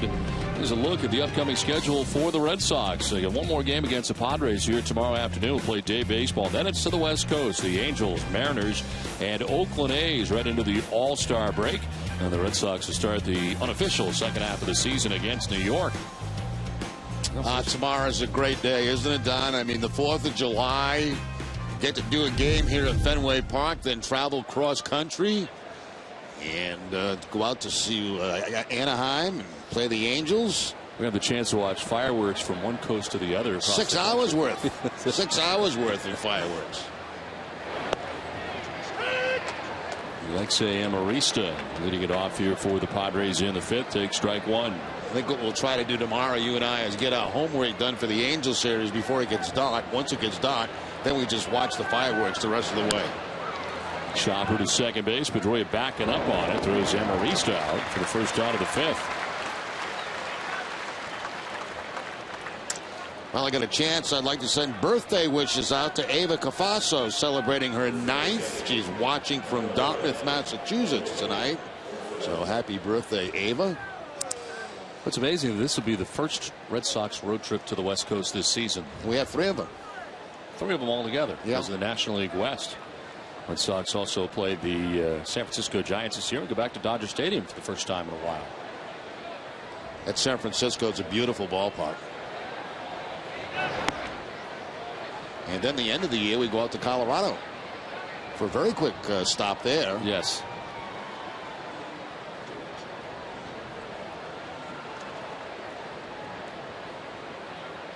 Only 2 games in Colorado, right at the end of the year. Where else do we go besides Colorado? Colorado and then Baltimore. So it's really, Baltimore. Yeah. So it's a very quick trip out to play the Rockies. Prior to that, we're home. Now this is the longest one coming up. The next one out there is just the Dodgers and the Giants. 2 beautiful ballparks, Dodger Stadium, yes. Across where the Giants play. Just the view there is breathtaking. Might be the best. It might be the best in baseball. Yep. Logan Forsythe batting with 1 out of the inning. Lester's fallen behind 3-0.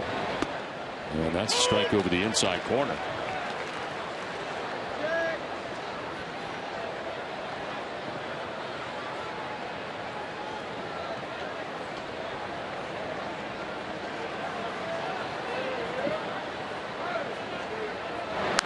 One on the ground to third base. Snyder's got it. Fires to first for the 2nd out of the inning.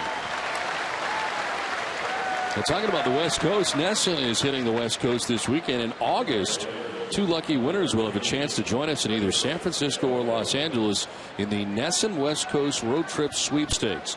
Both trips include round-trip airfare from Boston and accommodation for 2 nights. Winners will also have a chance to meet us at the ballpark. What a thrill. And go to NESN.com/road trip for your chance to win. And Jerry, we did that video today, commercial. Yes, we shot a spot for that today. It was like a movie set. It was unbelievable. This is the first time I've ever had the chance to act alongside you. Yes, first time we've been in a movie together. Yes. Look at that stuff. Now that's acting, Jerry. Look at that. Huh? You know, I didn't want to say anything, but you are a bit of an overactor. You've said that before. I've said that before. I don't know. And you have movie experience at Fever Pitch. I was going to remind you that. I've done a few films. No, you don't have to remind me of it. I know. But you overact. Overact. Great actor. It's all the same thing. That's the inning. Halfway through this, game tied 1-1.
as this game is tied 1-1. Seattle's Raul Ibanez hit his 20th home run, making him the 6th player in Major League history to hit that many at age 41 or older. The other's Barry Bonds, 2007, 2006. Dave Winfield in 1993. Darrell Evans back in 1988. And the splendid splinter Ted Williams did it in 1960. That's amazing. Raul Ibanez, who was kind of a part-time player with the Yankees the last few years, turns to Seattle and having a big year there for the Mariners. We'll see him on the next trip. And it's on to the bottom of the 5th inning in a game tied 1-1. Shane Victorino leading it off. You know, to get back to your acting for just 1 second. Yes. In most films, actors have to get into character. They study their characters. They become that person. You're telling me this like I don't know it already. Go ahead. All you had to do today is be yourself, and you couldn't even be that. You just had to be yourself. No, that's not true. It takes me a little while to find my inner actor. I mean, you just don't show up and act, Jerry. I also want to mention that I am a member of SAG. Look at this. Well, see, you just don't have that kind of reaction if you haven't had this kind of background in films. Huh? I mean, I've never seen you make that face. Oh no, that was me. I do all the time. All the time. I just did it again. See, natural. It's got to be natural. It's got to be flowing. You just got to relax and let the acting, the inner you, come out. That's what I was trying to tell you today. I don't know if you got it. No, you should leave me alone. I did a good job with this today. I did. 2-1 is popped up down the left field line, and over is the shortstop Siriaco. There's a little bit about Fenway Park as he headed over to make that grab for the first out here of the 5th inning. Nice play here by Siriaco. He had a long way to go. He's playing Victorino slightly to pull and had to cover an awful lot of ground going toward that line. Gets on the warning track and the over-the-shoulder catch for Siriaco. I don't want to mention this, but did you know that I am currently in a film right now that did very well over the weekend? I believe it made $40 million over the weekend. It's number 2 in the country. With Sandra Bullock in the movie and Melissa McCarthy, who I know you're a big fan of. Yes. I am on the radio. This is not one of the ones where I'm actually in it. Where I don't act, but I'm on the radio doing the game. That's a voiceover. You call it a voiceover, but I call it a cameo. I am listed in the credits as a baseball announcer. Did you get paid? I'd rather not say. The 1-0 is a swing and a miss, and it's 1-1. Should you check out on at Don Orsillo or anywhere online, you will find that it is my 3rd film. And we're in between films right now, and I'm reading a lot of scripts trying to figure out what we're going to do next, what direction we're going to go. 1-1 is strike over the outside. You ever notice that all the big actors, they say, right now, yeah, I'm reading a lot of scripts. I haven't really found the ones right for me. Yeah, you got to find the one that's right for you. I think Martin you take everything that comes your way. No, that's not true. No, that's not true. Martin Scorsese and I think are going to do a picture in the near future. I think Marty and I are going to do a film. I think. 1-2 is in the dirt outside. Well, the toughest part of the filming for me this afternoon was acting like I was having fun, smiling and stuff like that. Being friendly to other people. Being friendly, yes. It was a stretch. It was very really difficult. were acting. Well, I can't wait for the commercial to come out because a lot of work went into it today. We had a lot of fun. Had the chance to exercise our acting abilities. And Jerry, as a newbie, 2-2 pitch is in the air to shallow right. DeNorfie is coming in, but look out. The center fielder Amarista takes charge and makes the catch. 2 down in the inning. Well, All-Star voting is coming to a close. Whether you are on the tee, at home, or at your desk, less than 5 minutes a day is all it takes. Vote for your Red Sox to be members of the All-Star Game 35 times and automatically be entered into a sweepstakes for a signed jersey and meet and greet with the 2013 Red Sox All-Star. Vote today at www.mlb.com/vote. 2 outs here in the 5th inning as David Ortiz stands in.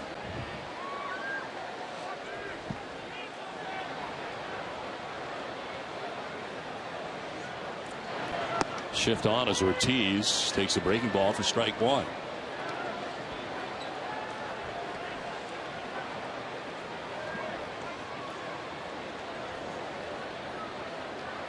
Now 5 in a row retired by Buchholz.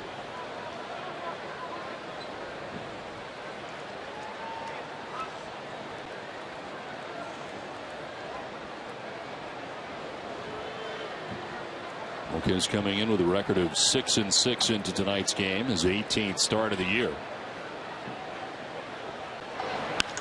And a liner to left. Quentin going over to make the catch. It ends the inning. Red Sox go in order. Frustrated David Ortiz tied at 1.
By DCU. NESN's pregame coverage of the Sox begins an hour before every game. DCU, Digital Federal Credit Union, banking the DCU way. Game tied 1-1 into the top half of the 6th inning. John Lester back on the hill, and this one is grounded right back by him and into center field. And Carlos Quentin is 3 for 3 in the game. He's had hits tonight on a couple of fastballs, a single on a fastball, a double on a fastball, and now the changeup for the base hit up the middle to start off the 6th inning. And John Lester's key matchup tonight is brought to you by People's United Bank. Carlos Quentin against Lester had been 0 for 11 coming in, but he's now 3 for 14. The double and 5 strikeouts. He's done well tonight against John. As Chase Headley is the batter, 1 for 2, singled in the first, grounded out in the third.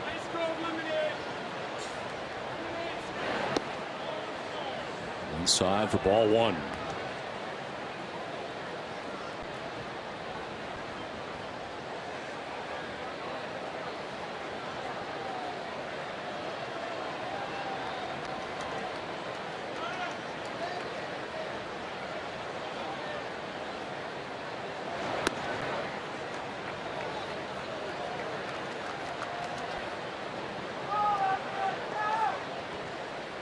Size gap out in right center field. Ellsbury is step or 2 towards left center for Headley to Paul.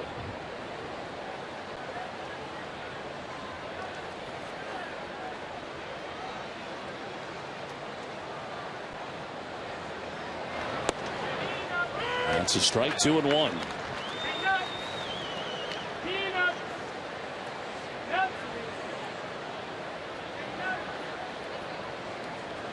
Lester had a very long first inning, had to throw 32 pitches, worked hard in that inning. Since then, he has given up only 3 hits. And here he is in the 6th inning as that'll miss inside, a pitch Lester wanted.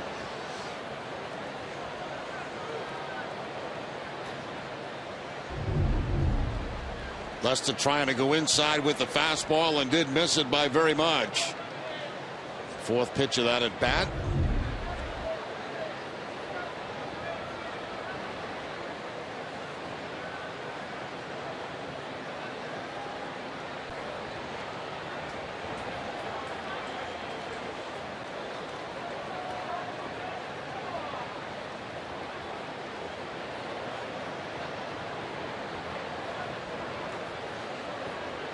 Pretty short lead at first base right now for Quinton. Held on over there by Carp. Now he widens it a tad. And it's a 3-1. And it's fouled off. Full count. A's ticket brings you the pitching line for John Lester. 5+, 6 hits, just the 1 run. That came back in the first inning. As I mentioned, since then, just the 3 hits allowed since the first. No walks and 2 strikeouts. 81 pitches deep into his outing.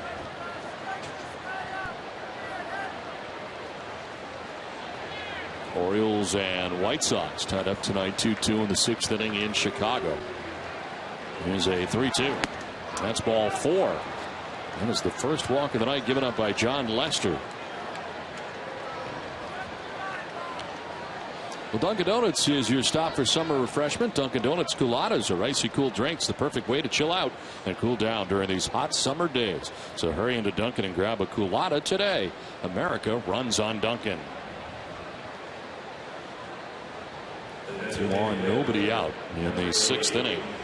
And for the Padres after Red Sox tied the score in the bottom of the 4th inning 1-1, and San Diego's first threat since.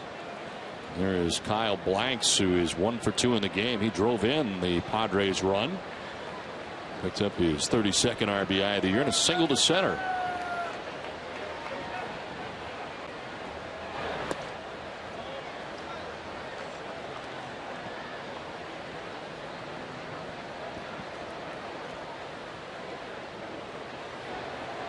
At second base, Headley at first base, nobody out in the 6th inning.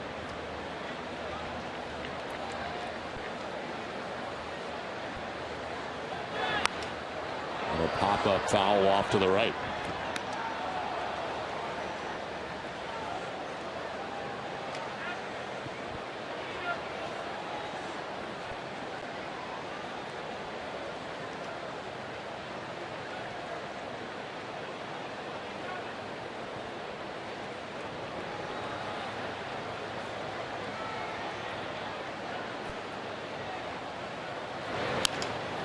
Towards second, could be 2. Pedroia to second for 1. Nifty play by Iglesias.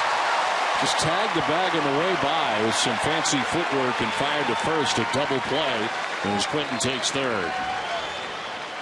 Iglesias at full speed coming across that bag at second base. There you see the nice underhand flip. That's exactly where a shortstop likes it. Nice and soft up around the letters. And on the run, gets out of the way of the sliding Headley going in the second base, trying to break up the deuce. So 2 down. Quinton now at third base. Jesus Guzman, the batter.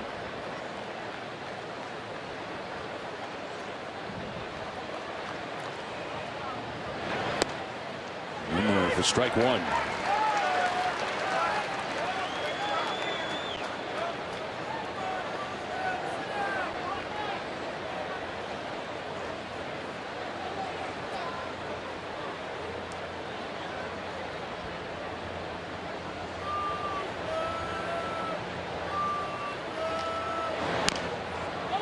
Rolls it over foul, and it is 0-2.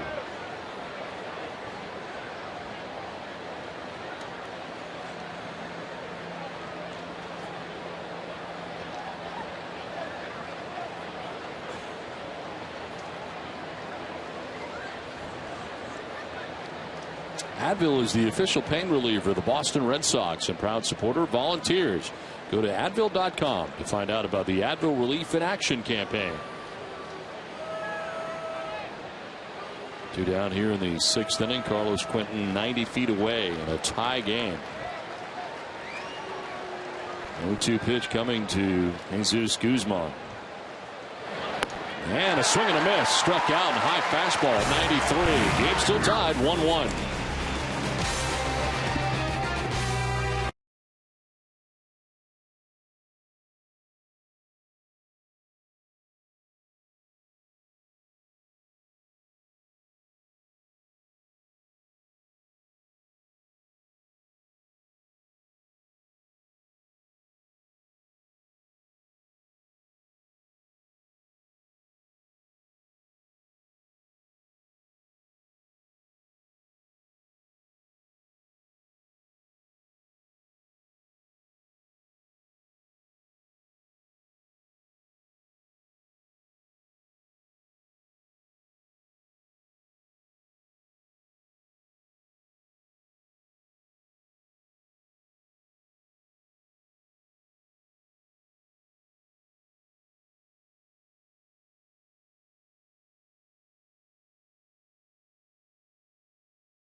alternative to tobacco for professional baseball. For more information and to get the product the Red Sox players use, visit getgrinds.com today.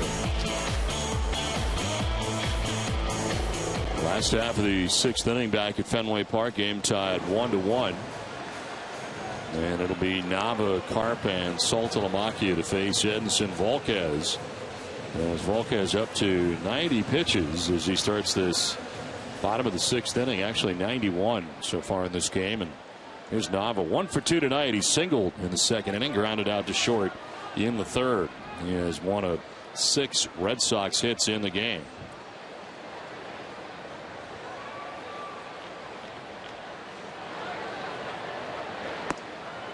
Pitch in there for strike 1 to Nava.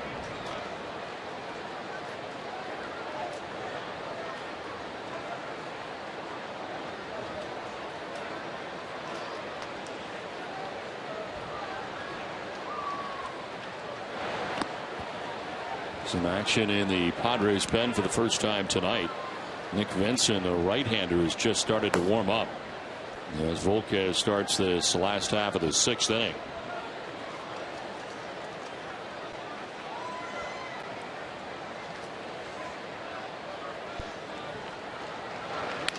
On the ground foul. Look out the photographer as well as it kicks in and out. Your Eastern Mass Lexus dealers bring you the pitching line for Edinson Volquez. 5+6 hits, just the 1 run that came in the 4th inning. So walked to batter, struck out 4, and he's up to 93 pitches. He's retired the last 6 Red Sox in a row.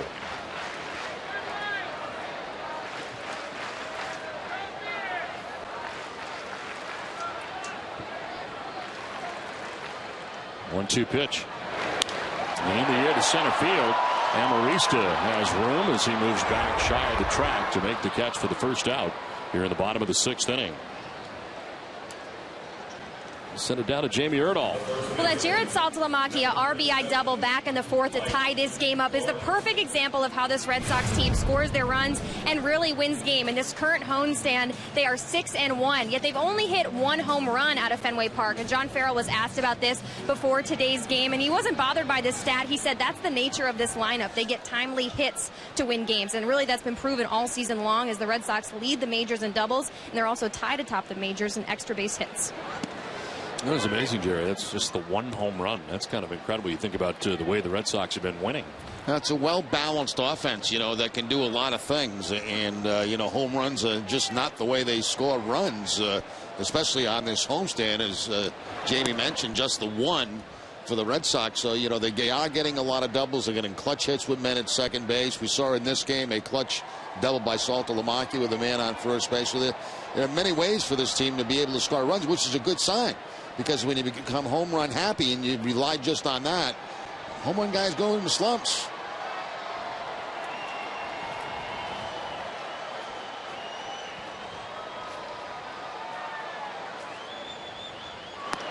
And the breaking ball just missing.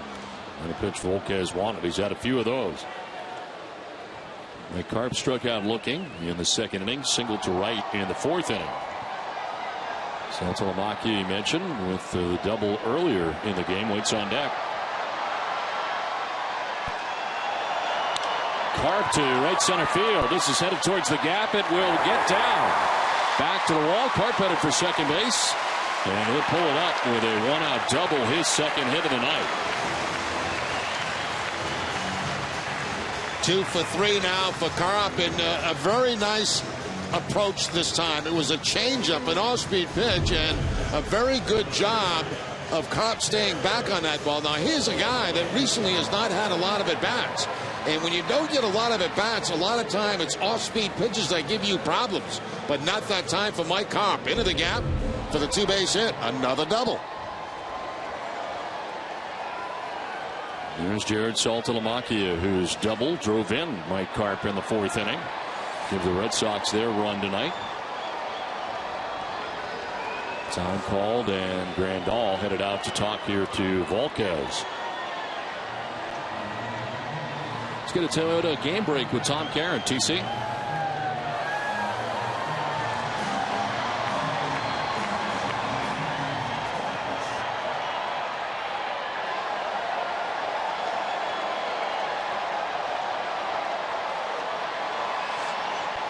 All right, Tom, thanks very much. Here, the Red Sox and Padres tied 1-1. And Saltalamacchia fouls it back. Interesting situation, Jerry, really, for Will Middlebrooks now. He starts to get hot. Question is, how long will he stay at AAA if he continues to be this hot? And we were talking about that in the clubhouse earlier today, and it's hard to tell. You know, he's swinging the bat well right now, and will it be after the All-Star break if it continues, before the All-Star break? It's hard to tell. I'm going to guess the Stephen Drew situation has a lot to do with it also.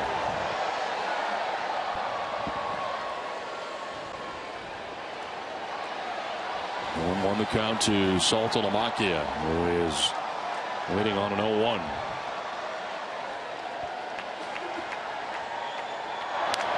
And foul it off, 0-2.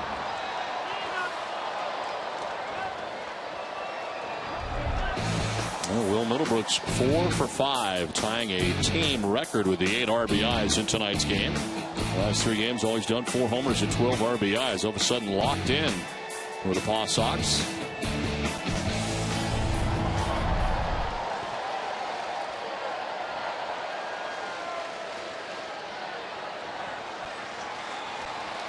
The 2 pitch to Saltalamacchia. And a swing and a miss. Strikes out as Volquez comes back to get him on a breaking ball. And that's the 5th strikeout for Volquez of the game. Now, he's had very good stuff in this game. All 3 pitches, his fastball, his changeup, and that time the breaking ball for the swing and miss to Saltalamacchia. The Amica Insurance is the proud sponsor of Amica Pit Zone. That breaking ball down and in to Saltalamacchia.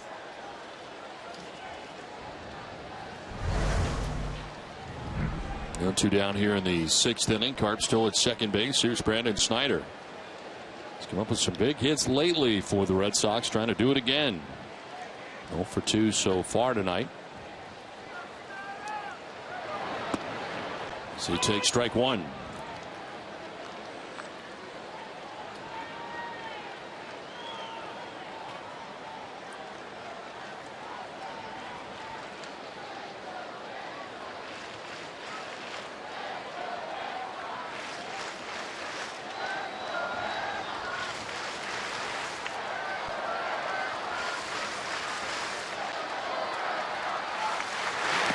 And a swing and a miss, 0-2. A lot of his swing and misses have not come on fastballs in this game tonight.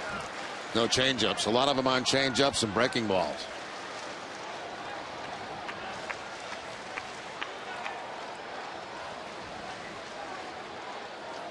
Up over 100 pitches now in his outing, with Carp at second and 2 down.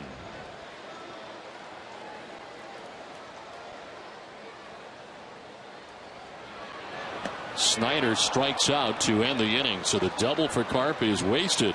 We're through 6. Volquez and the Padres are tied up 1-1 with the Sox.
Well pitched on both sides.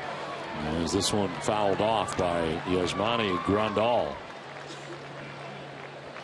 John Lester working here into the 7th. He's been far more economical since the first inning when he had to throw 32 pitches. This will be his 90th pitch of the night.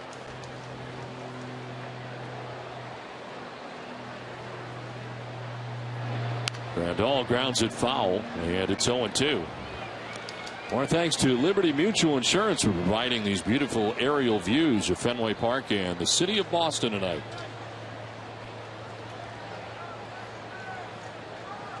Great crowd on hand here at Fenway Park, as it really has been the entire homestand here at Fenway.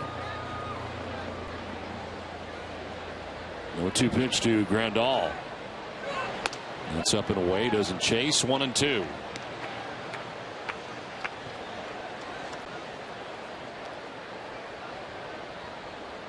Grandal's grounded out to shortstop and doubled to center field.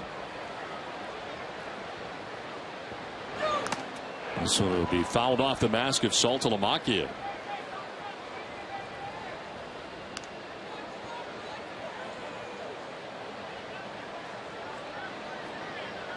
Red Sox and Padres to play day baseball tomorrow. Alan Webster matched up against Eric Stoltz in the final game of this 3-game series, final game of the homestand for the Red Sox. Game time at 1:35 tomorrow.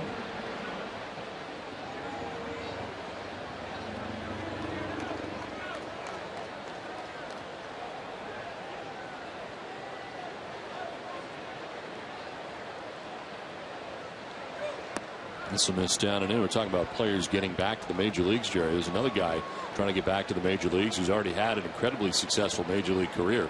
That's Manny Ramirez, who was signed to a minor league contract by the Texas Rangers. I saw that today. Yes, the Texas Rangers taking a shot on Manny. Where was Manny, in Taiwan? Yes. He was there for half a season. There's a swing and a miss. Lester strikes out Grandal. His 4th strikeout of the night. It's not been a huge strikeout night for Lester. Once again, the changeup from John Lester going away from Grandal to pick up the strikeout. Amica Insurance is the proud sponsor of the Amica Bid Zone. I'd have loved to see Manny in Taiwan. I'd just like to see Manny anywhere. Yeah, I bet they've never seen anything quite like Manny. Well, wonderful to see Manny in Texas. He's in Round Rock right now, trying to work his way back. 95th pitch for Lester. This is a swing and a miss, and it's 0-1. There's some background information on Manny right now. Games in the majors. Signing a minor league deal with Texas. 49 games in Taiwan. He hit .352, 8 homers. The 1 pitch is outside, 1-1.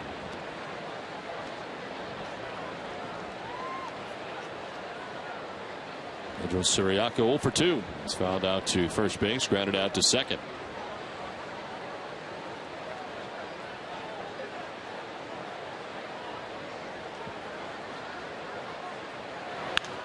This is rip foul. Watch out, Jamie Erdahl down there. That was a rocket. Everything's okay. Should be. Bill Titus's head's right in front of her. Everything is fine, Jerry. Thank you for checking up on me. I got fast hands down here. I learned from the best, Jerry Remy. 1-2 pitch to Siriaco is in the dirt.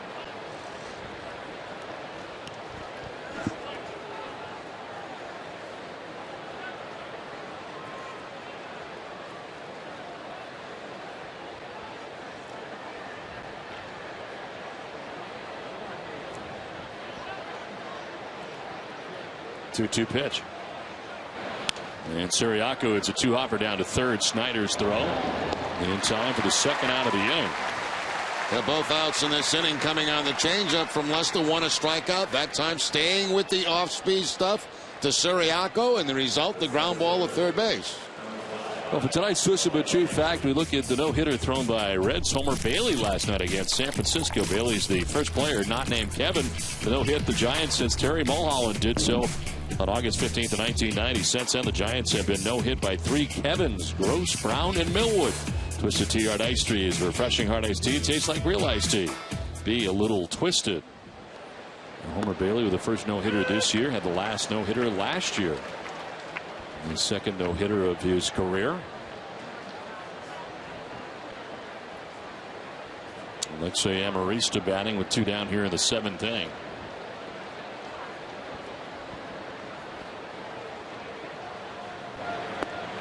In there for strike 2. Here are the numbers in last night's no-hitter.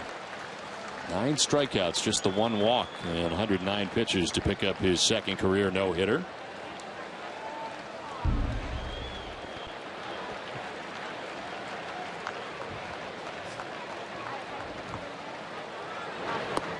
Pitch in there for strike 3. 5th strikeout for John Lester. 1-2-3 7th in a 1-1 game.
All right, Adam, thanks. We look forward to all that and more after our Sox coverage on NESN Sports Today.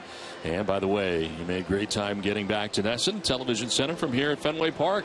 Pretty good job of getting back there quickly. And I thank both Adam and Leah for stopping by the booth earlier tonight as Red Sox and Padres play here into the bottom of the 7th inning. New pitcher on for the Padres as Buchholz is done after 104 pitches and 6 innings in tonight's game. And a very nice job done by Buchholz in this ball game as Vincent comes in. You see the numbers: 10 games, a 2-0 record. In 11 innings, 7 hits allowed, a couple of walks, 9 strikeouts. Only a 194 batting average against.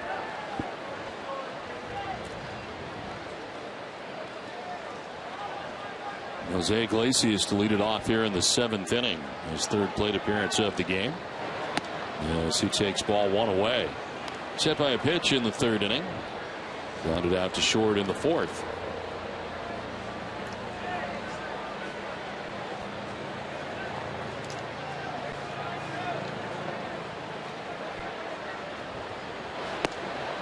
In there for strike 1, 1-1. Covidien, delivering innovative healthcare products across the globe, is a proud sponsor of the Red Sox Foundation.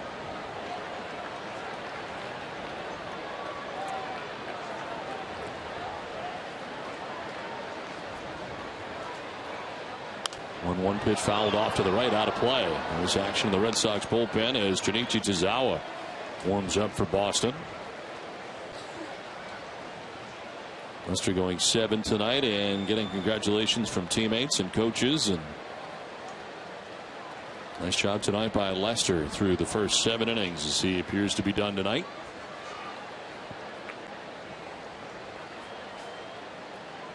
Iglesias lines this foul down the right field line. Lester had a very nice night with his off-speed pitches, changeup tonight, and also the cut fastball. And when you think back to this outing, you think back in the first inning and that little squib guy Quinton, the third hitter of the ball game, that eventually turned into a run. That was it. That could have been the third out of the inning if it didn't spin so much on Brandon Snyder. Ground ball down the first baseline. Guzman will flip to the covering pitcher Vincent in time for the out. And there's one out here in the 7th inning. Well, Bob's Discount Furniture will again donate $1,000 to the Jimmy Fund Radio Telethon for every Sox game saved this season. Tonight's save, Bob's donation total this season now stands at a total of $17,000. Everybody saves money at Bob's Discount Furniture. Visit mybobs.com to learn more.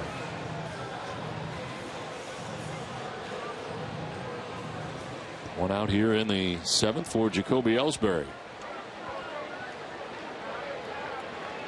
Grounded out in the first, single to left in the 3rd, flied out to left in the 4th inning.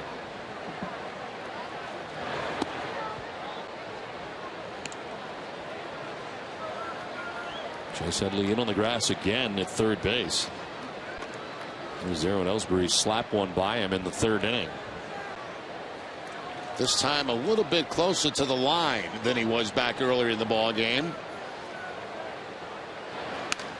This on the ground is short, sharply hit, but picked by Siriaco. Throws in plenty of time to get Ellsbury 2 down.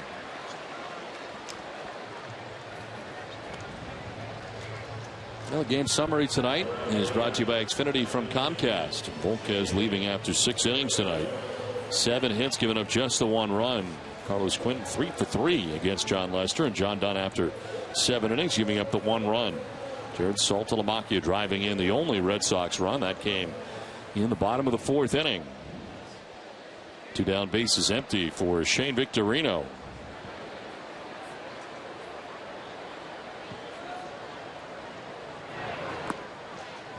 Victorino with a double back in the 1st inning, a 1 for 3 night.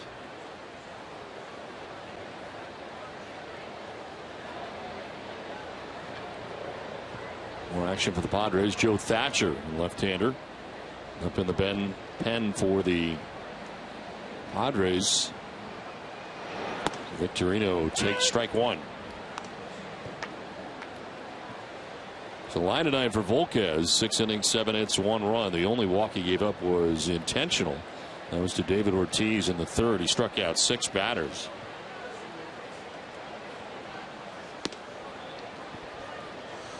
Well, a lot of teams play it differently. The Padres elect to have their first baseman right on the line. A 1-1 game late in the game to protect against that double. Third baseman is off the line.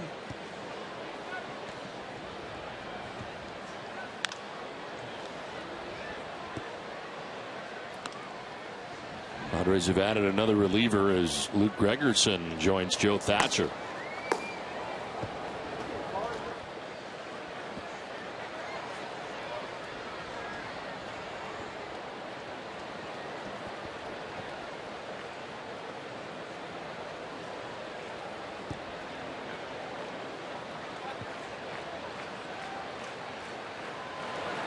Victorino swings and misses and strikes out. A pitch up and away. A 1-2-3 7th, game tied at 1.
On the field, WB Mason has the bases covered in the break room with an all-star selection of food and beverage products. WB Mason will satisfy your cravings all day long. Who but WB Mason?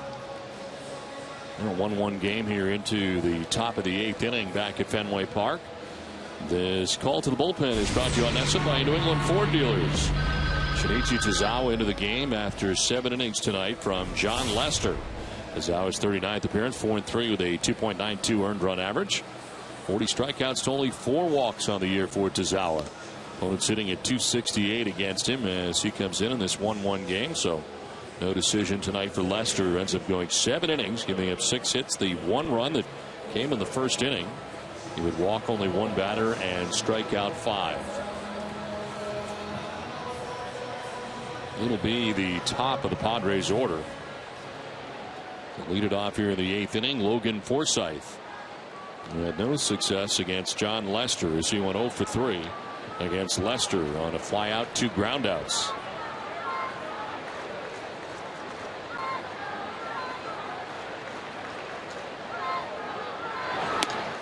That's strike 1.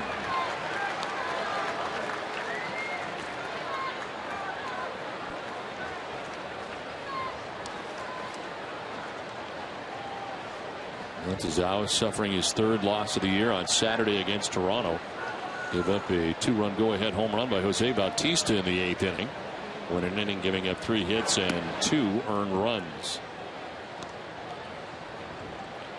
Ironically, all 3 of Tozawa's losses in 2013 against the Toronto Blue Jays. Leads the Red Sox bullpen in appearances now with 39. And in innings with 37.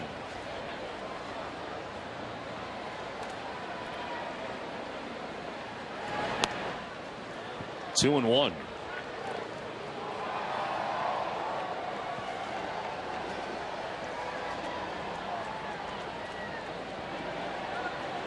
It's all American League relievers in strikeout to walk ratio. So it's not just the 4 walks on the season allowed by Tozawa.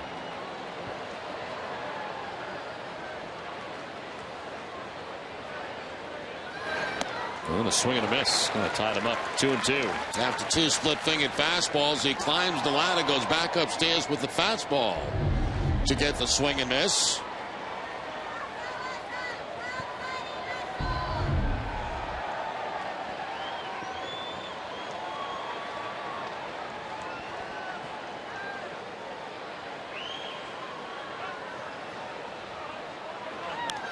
This one fouled back to the screen.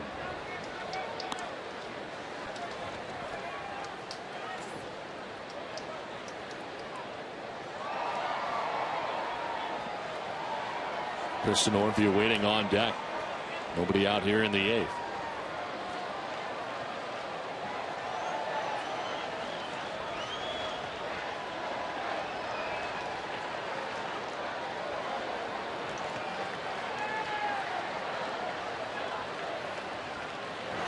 Forsythe strikes out. Tozawa strikes out first batter he faces since coming in. Back to the split-fingered fastball will pick up the strikeout. That one about knee high. The swing and miss. Amica Insurance is the proud sponsor of the Amica Pit Zone. One down in the 8th inning. Kristen Orphy, the batter, 0 for 3 in the game. He struck out, lined out, and grounded out.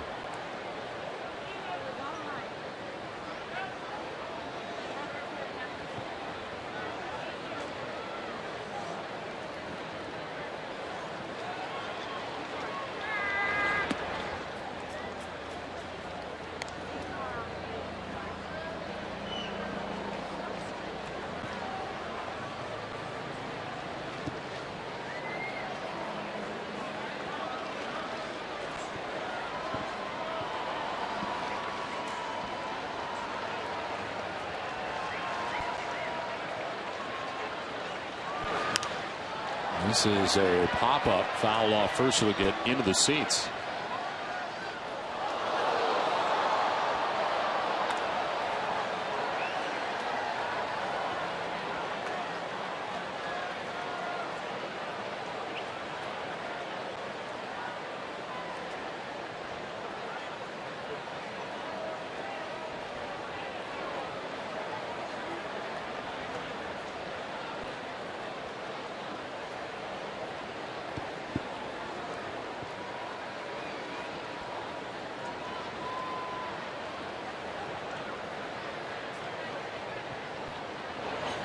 Swing and a miss, and it's 1-2. Pitch has been great for Tozawa. The best splitter he's thrown so far in this game tonight, and good action on that one down out of the strike zone.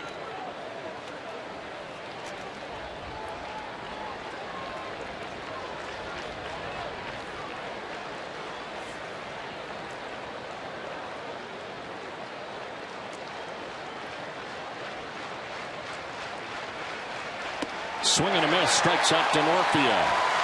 96 and up. 2 down in the 8th. Send it down to Jamie Erdahl. Well, Don, we wanted to check in with our best AT&T tweets of the game to see who fans think is the Sox MVP so far this season. Scott McDonald says David Ortiz, because when you get older and the decline starts, not happening to Big Papi. He is hitting better than ever. Reedy Clark says Daniel Nava, he's so underrated, but he deserves proper recognition. And Boston Ambrose says Dustin Pedroia, always consistent at the plate. Just one error so far this season, all while battling that thumb ligament injury, which he has recovered from. Jerry, I didn't want to ask you before because I didn't want to influence the fans' tweets, but who do you think is the Sox MVP so far this year? That's a tough question. You know, I agree with Ortiz. Certainly Pedroia. Certainly Buchholz would be in that mix, had he not been injured at this particular time. But for me, for the longest time, it was Clay Buchholz, leading that rotation. But you look at position players, of course, Ortiz consistent all season long. Dustin Pedroia very consistent all season long. And a lot of great contributors on the rest of the club. So I don't know if I answered that, but I gave you 3 people anyway. 3 points, 3 people. It's excellent. You should just put that on NESN Sports Today tonight. That's a great idea. There's a ground ball foul outside of third. Have you started your list over there yet? Do I have to do that tonight, too? I think so. Not yet, huh? Something will come to me. Outfield straight away, 2 down in the inning. Carlos Quentin. Had success tonight against John Lester. 3 for 3 in the game. And now it's Tozawa who's ahead 0-2. And a bounce in for ball 1.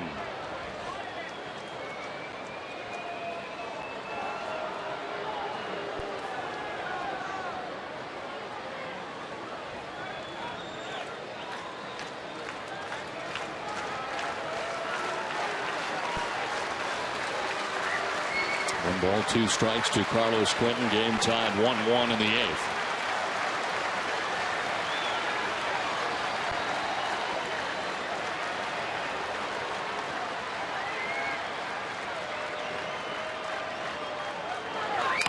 Swinging a foul off the mask again of Saltalamacchia a couple times tonight.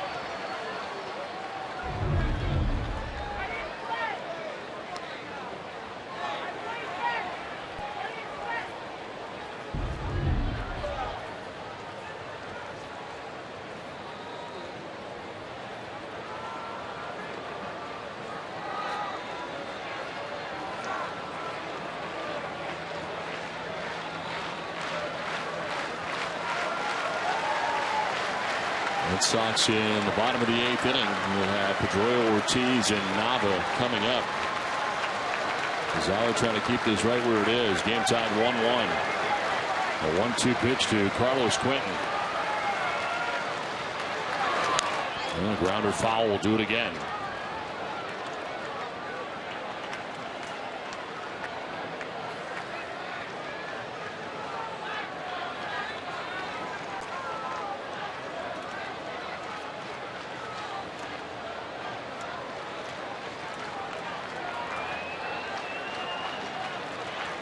Well, that's nice, isn't it? One kid giving it to another kid. Yeah, kid to kid to smaller kid.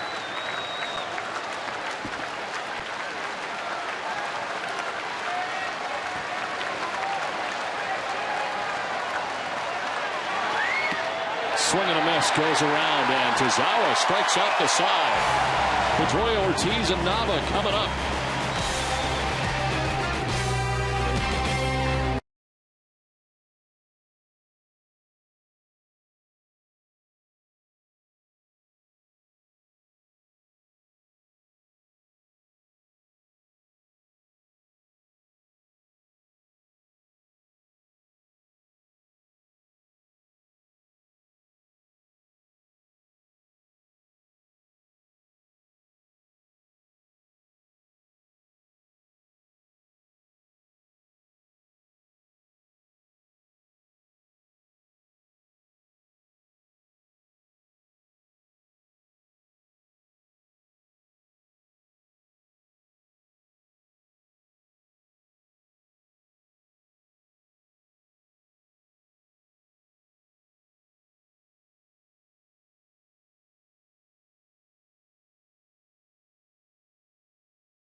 and resorts to provide selection, expertise, and solutions. For more info about this proud sponsor of the Boston Red Sox, visit fwweb.com.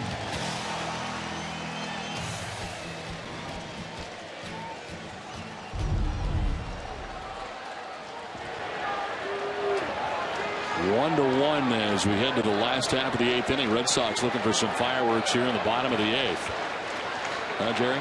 I knew you were going to say that. Dustin Pedroia leads it off and takes strike one. Because if you didn't, I would. Pedroia single in the first inning, struck out in the 3rd, flied out to center in the 5th.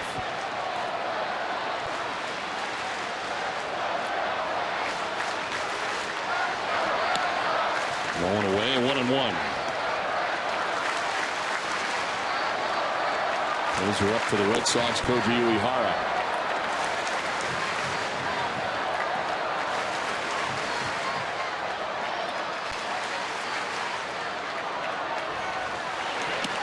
Outside for ball 2.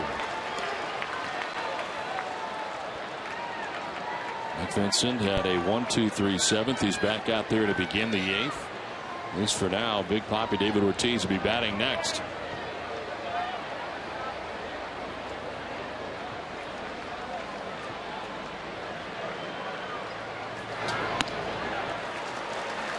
Three and one. And thus his post-game coverage of the Sox begins right after the game with WB Mason Extra Innings Live. Hall of Famer Dennis Eckersley joining TC to break down the game, and Jamie will bring reaction from the players.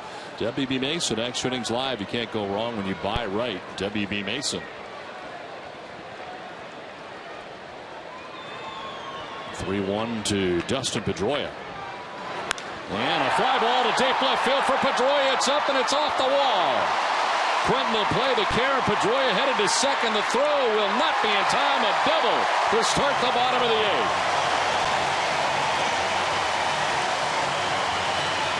Now Pedroia finally gets his fastball and he rifles it high off that left field wall, and Carlos Quentin playing it off the wall. If that throws on target at second base, it is going to be a very close play. But the throw's going to be off to the right field side of second base, and Pedroia gets in with the double. Thinking 2 bases right out of the batter's box. You have to do that, especially with those line drives off the wall. So a double for Dustin Pedroia to start the bottom of the 8th inning. They will put Ortiz on with first base open. This is the second time. And Bud Black has decided to intentionally walk Ortiz. They're not going to let Ortiz beat them. Maybe somebody else, but it won't be David Ortiz.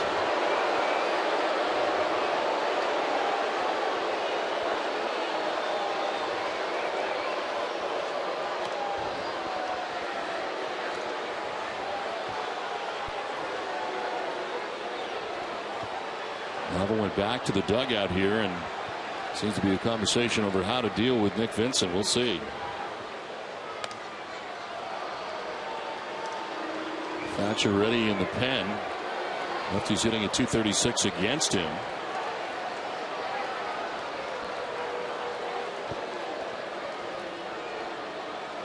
And that'll complete the intentional walk as down to first base goes Ortiz. Well, the Red Sox have not homered in this game tonight. NESN Express are proud sponsors of the Red Sox, and during the season they'll donate $500 to the pediatric trauma program at Boston Children's Hospital for every home run hit by the Sox. To date, $43,000 has been donated. NESN Express committed to helping the cause. The second time this season, Ortiz has been walked intentionally twice in one game. And Bud Black out to the mound here. And he will make the change. Pitching change from Fenway with the game tied 1-1.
Sox baseball is brought to you in part by Southwest Airlines, Subaru of New England, your Eastern Hyundai dealers of Providence, Sullivan Tire and Auto Centers, Toyota's official site for deals by Toyota.com, and by Grind's Coffee Pouches, the healthy alternative to tobacco.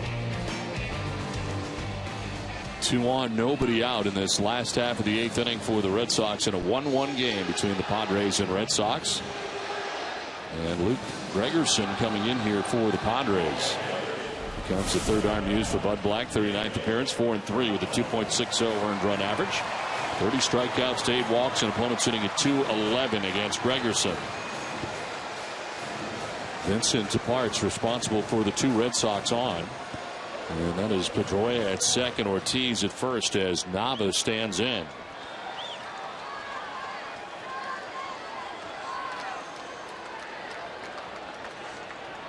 A 1-for-3 night for Daniel Nava, who singled in the second inning. Since then, he is grounded out to short and flied out to center.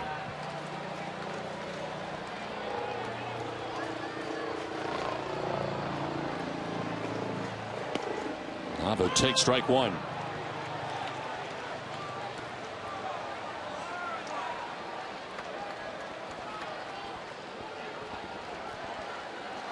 Long look at Brian Butterfield, who reeled off the signs for him. The third base coach was well down the line at third base.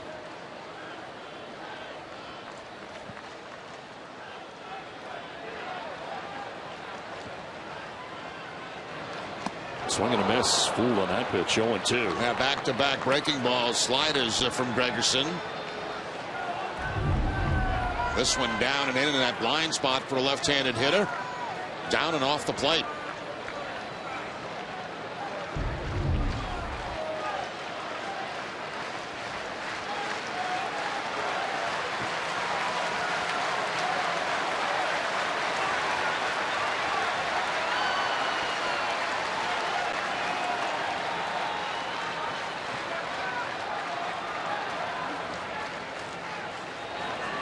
Swing and a miss, and Nava strikes out. So Gregerson strikes out Nava for the first out here of the 8th inning. Yeah, three straight sliders from Gregerson that time to pick up the strikeout and almost, the identical spot, down and in and off the plate. So he found a pitch that worked for him. He stayed with it through that whole at bat to Daniel Nava. Now Mike Carp coming up. Carp has struck out, singled, and doubled. 2 for 3 in his return to the starting lineup for the Red Sox. John Farrell talking about Carp before the game, saying he's had a hard time finding playing time for Carp, but Carp has been very good tonight.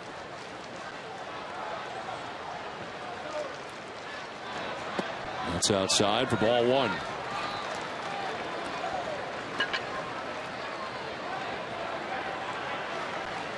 Pedroia double to begin the inning and intentionally walked David Ortiz for the second time tonight.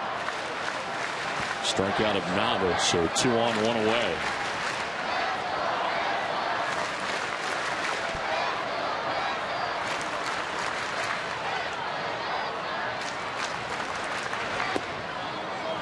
Two and 0. Well, but potential go-ahead run at second base. That outfield pretty shallow for the Padres. Both of Carp's hits tonight have been to right center field.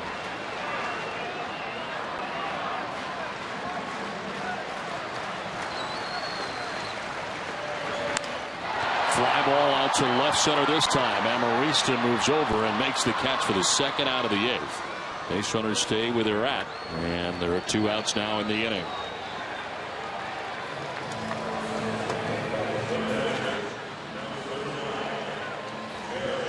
So big spot here for Jared Saltalamacchia.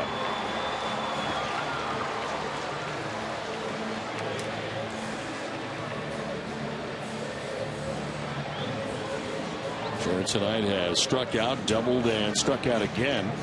His double in the 4th inning was an RBI double, supplying the Red Sox only run of the night. It has been a tight one tonight from Fenway, tied up 1-1. Padres got their run in the 1st, Red Sox getting their run in the 4th.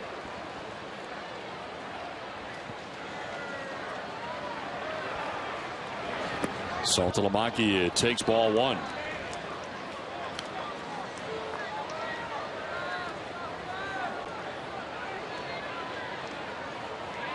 Brandon Snyder on deck, but there are 2 outs in the inning.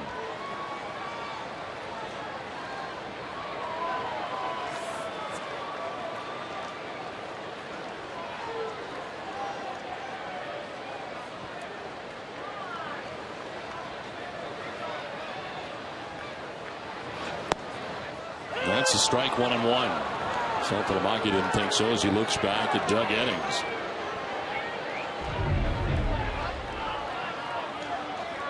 Ball looked to be a little bit low that time. That's where the catcher caught the ball, but as it crossed the plate, it may have been a strike.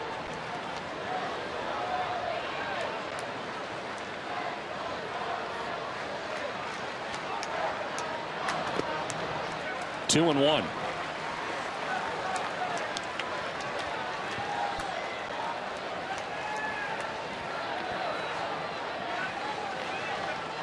Joy at second base, Ortiz at first.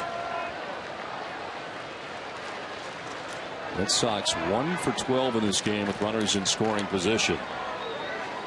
Looking for a big hit here from Jared Saltalamacchia in the bottom of the 8th.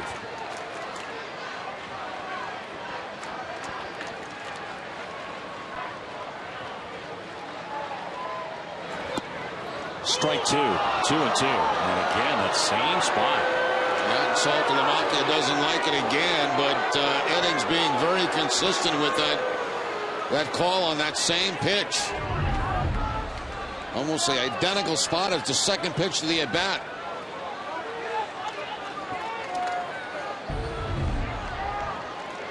This is a wild on the scoreboard and left. 2 balls, 2 strikes, 2 outs with 2 on.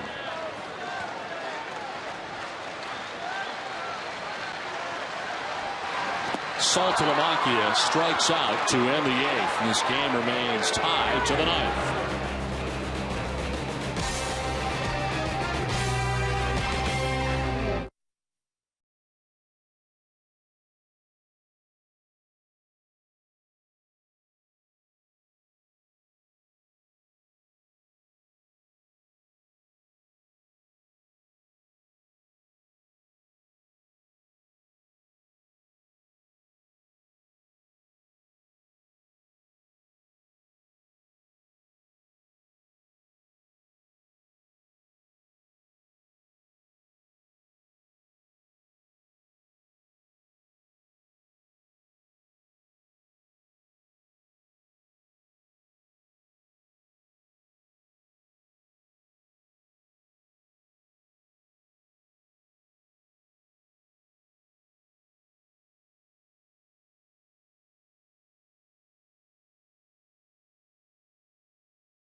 And this is how we got here tonight, is the Padres would strike first in this game in the first inning. At first, the ball would change its direction on Brandon Snyder that starts the first inning with 2 outs, and then it is Kyle Blanks who drives in the Padres' first run of the night.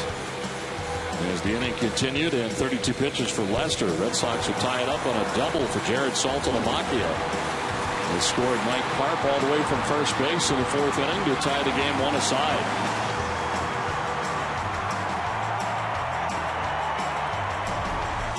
The pitcher for the Red Sox, their closer Koji Uehara, in this tie game at home, his 38th appearance. And a swing and a miss for Chase Headley to start things here in the 9th. So Tazawa had a 1-2-3 8th inning and struck out the side in order. Uehara takes over for the 9th. And a quick start for Uehara, ahead 0-2. A back-to-back split-fingered fastballs for Uehara to pick up a quick 0-2 count. Picked up his 5th save of 2013 last night against the Padres. A 1-2-3 9th with 2 strikeouts. This will bounce in for ball 1.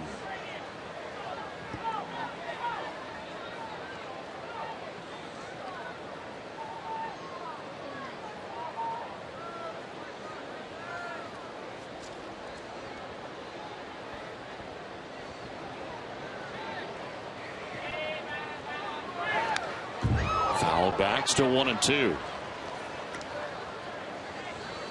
This is the 6th time in 8 days that Koji Uehara has appeared in a game. There were a lot of concerns about that when he was named the closer. Whether or not they go back-to-back nights, how many days in a row? 6 days out of 8. That's pretty good.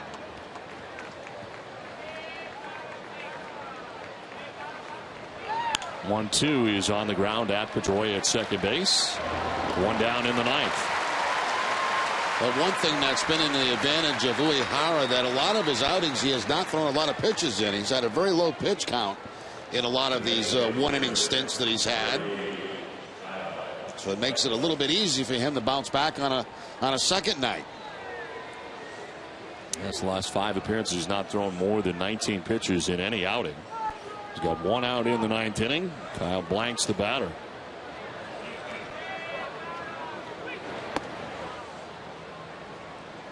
Thanks with that RBI single in the 1st inning. Since then, he is flied out to center. Bounced into a 4-6-3 double play in the 6th inning. Always a threat to go deep, has 8 home runs on the year. A swing and a miss there, 1-1.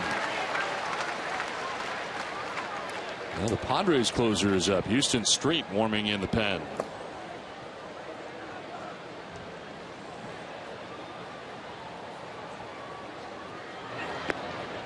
Down low for ball 2, 2-1.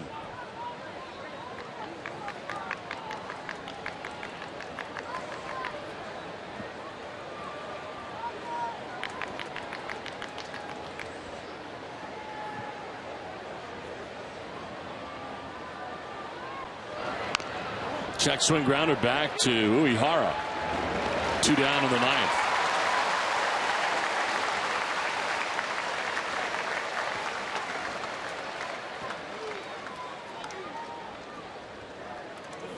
He's now 10 in a row retired by Red Sox pitching. And it'll bring up Jesus Guzman, who was 0 for 3 in the game. Lined out to first, struck out, and then struck out again.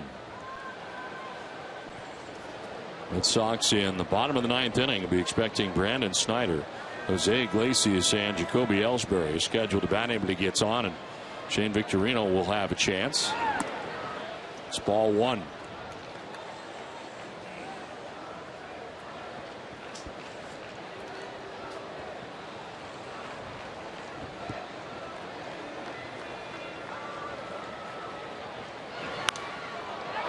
Popped up, foul ground. Should get back in the seats, but Snyder going as far as he can. Will be behind the Padres dugout.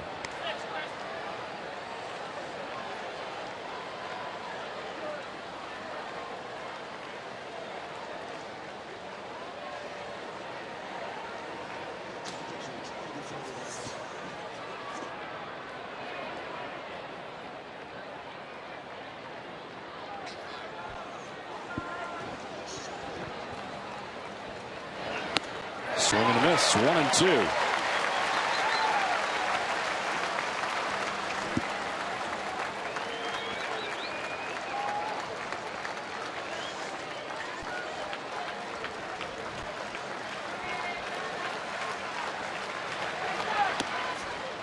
Very high for ball 2, 2-2. Something you don't see very often. Uehara trying to climb the ladder with his fastball. After a number of splitters, he tries the fastball up, but no chase by Guzman.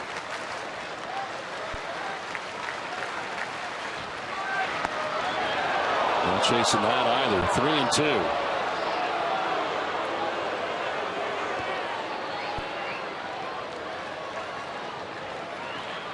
On deck is Manny Grandal.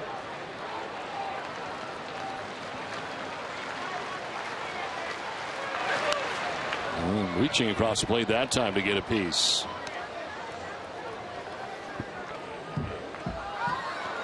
Lester for 7 innings tonight gave up 1 run. Junichi Zazawa 1, 2, 3, 8 to 3 strikeouts, and now Uehara has the first 2 outs of the 9th inning. It's 10 in a row. Retired by Red Sox pitching. 3-2 pitch again, and that is ball 4. 2-out walk for Guzman.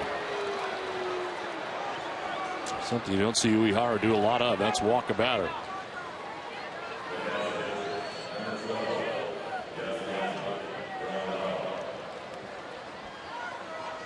As Manny Grandal is 1 for 3, doubled in the 4th inning.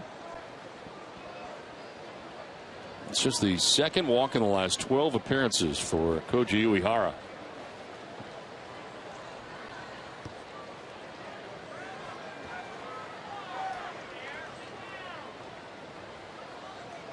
Grandal takes ball 1 high.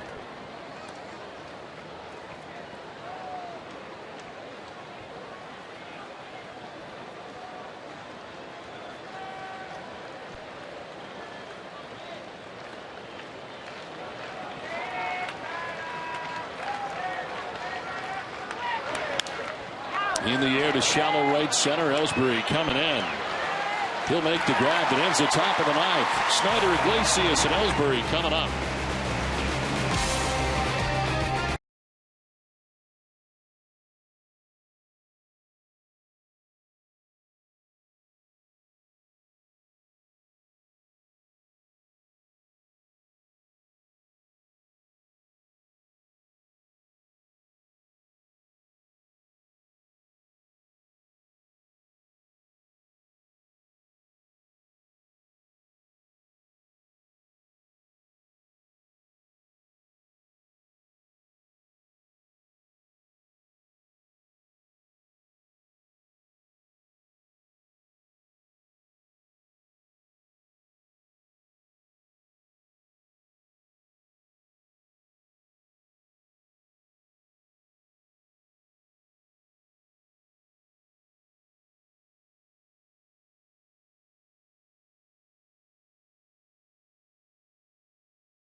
Are keeping their season total at 86 with S&S Express donating $500 to the pediatric trauma program at Boston Children's Hospital.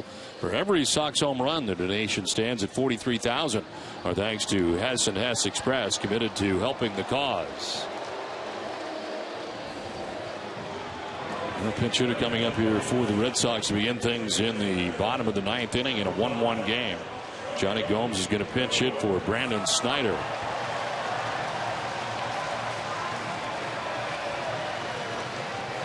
Gomes at .225 with 5 home runs and 20 runs batted in.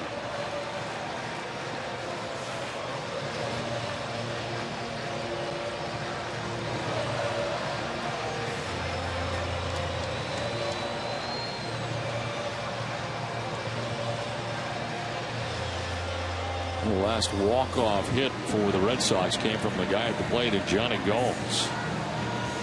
It was June 18th.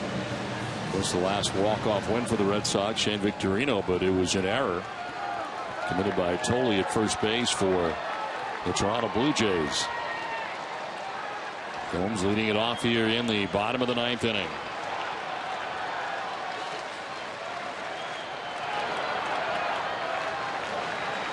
Gomes will take ball one. A little bit low that time from Gregerson. Came on and retired all 3 batters he faced. Came into a runners at first and second, nobody out situation in the 8th. Proceeded to get Nava, Karp, and Saltalamacchia. Gomes with a big swing and a miss. 1-1. A lot of sliders too from Gregerson since he's been in this ball game. Not many fastballs, just a couple of them.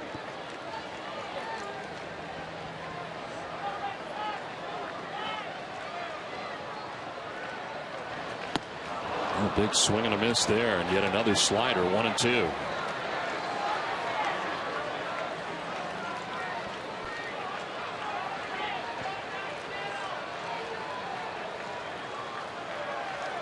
One more.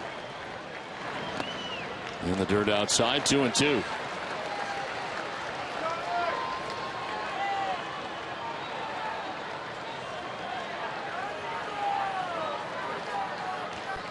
He's a pinch hitter. 2 home runs already in the year for Johnny Gomes.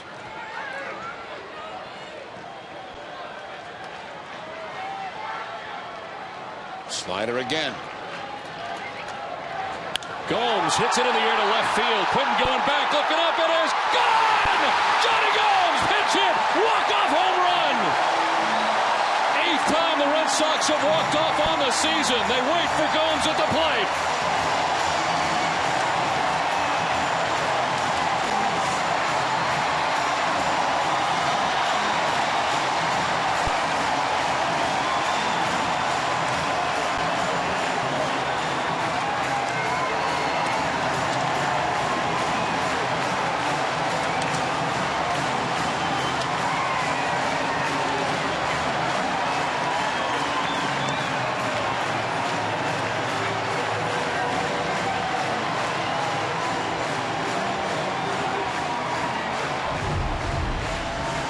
To the well one too many times, and that's what Gomes was waiting for.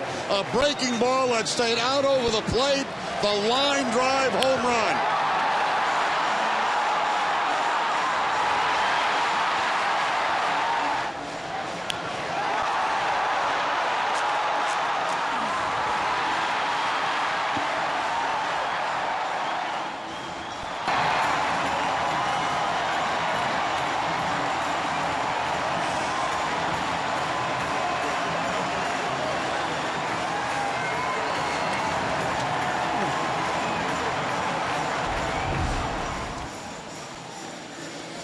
Johnny Gomes with a pinch hit home run that gives the Red Sox the win here tonight from Fenway Park, and it was huge as the Red Sox come away with the win.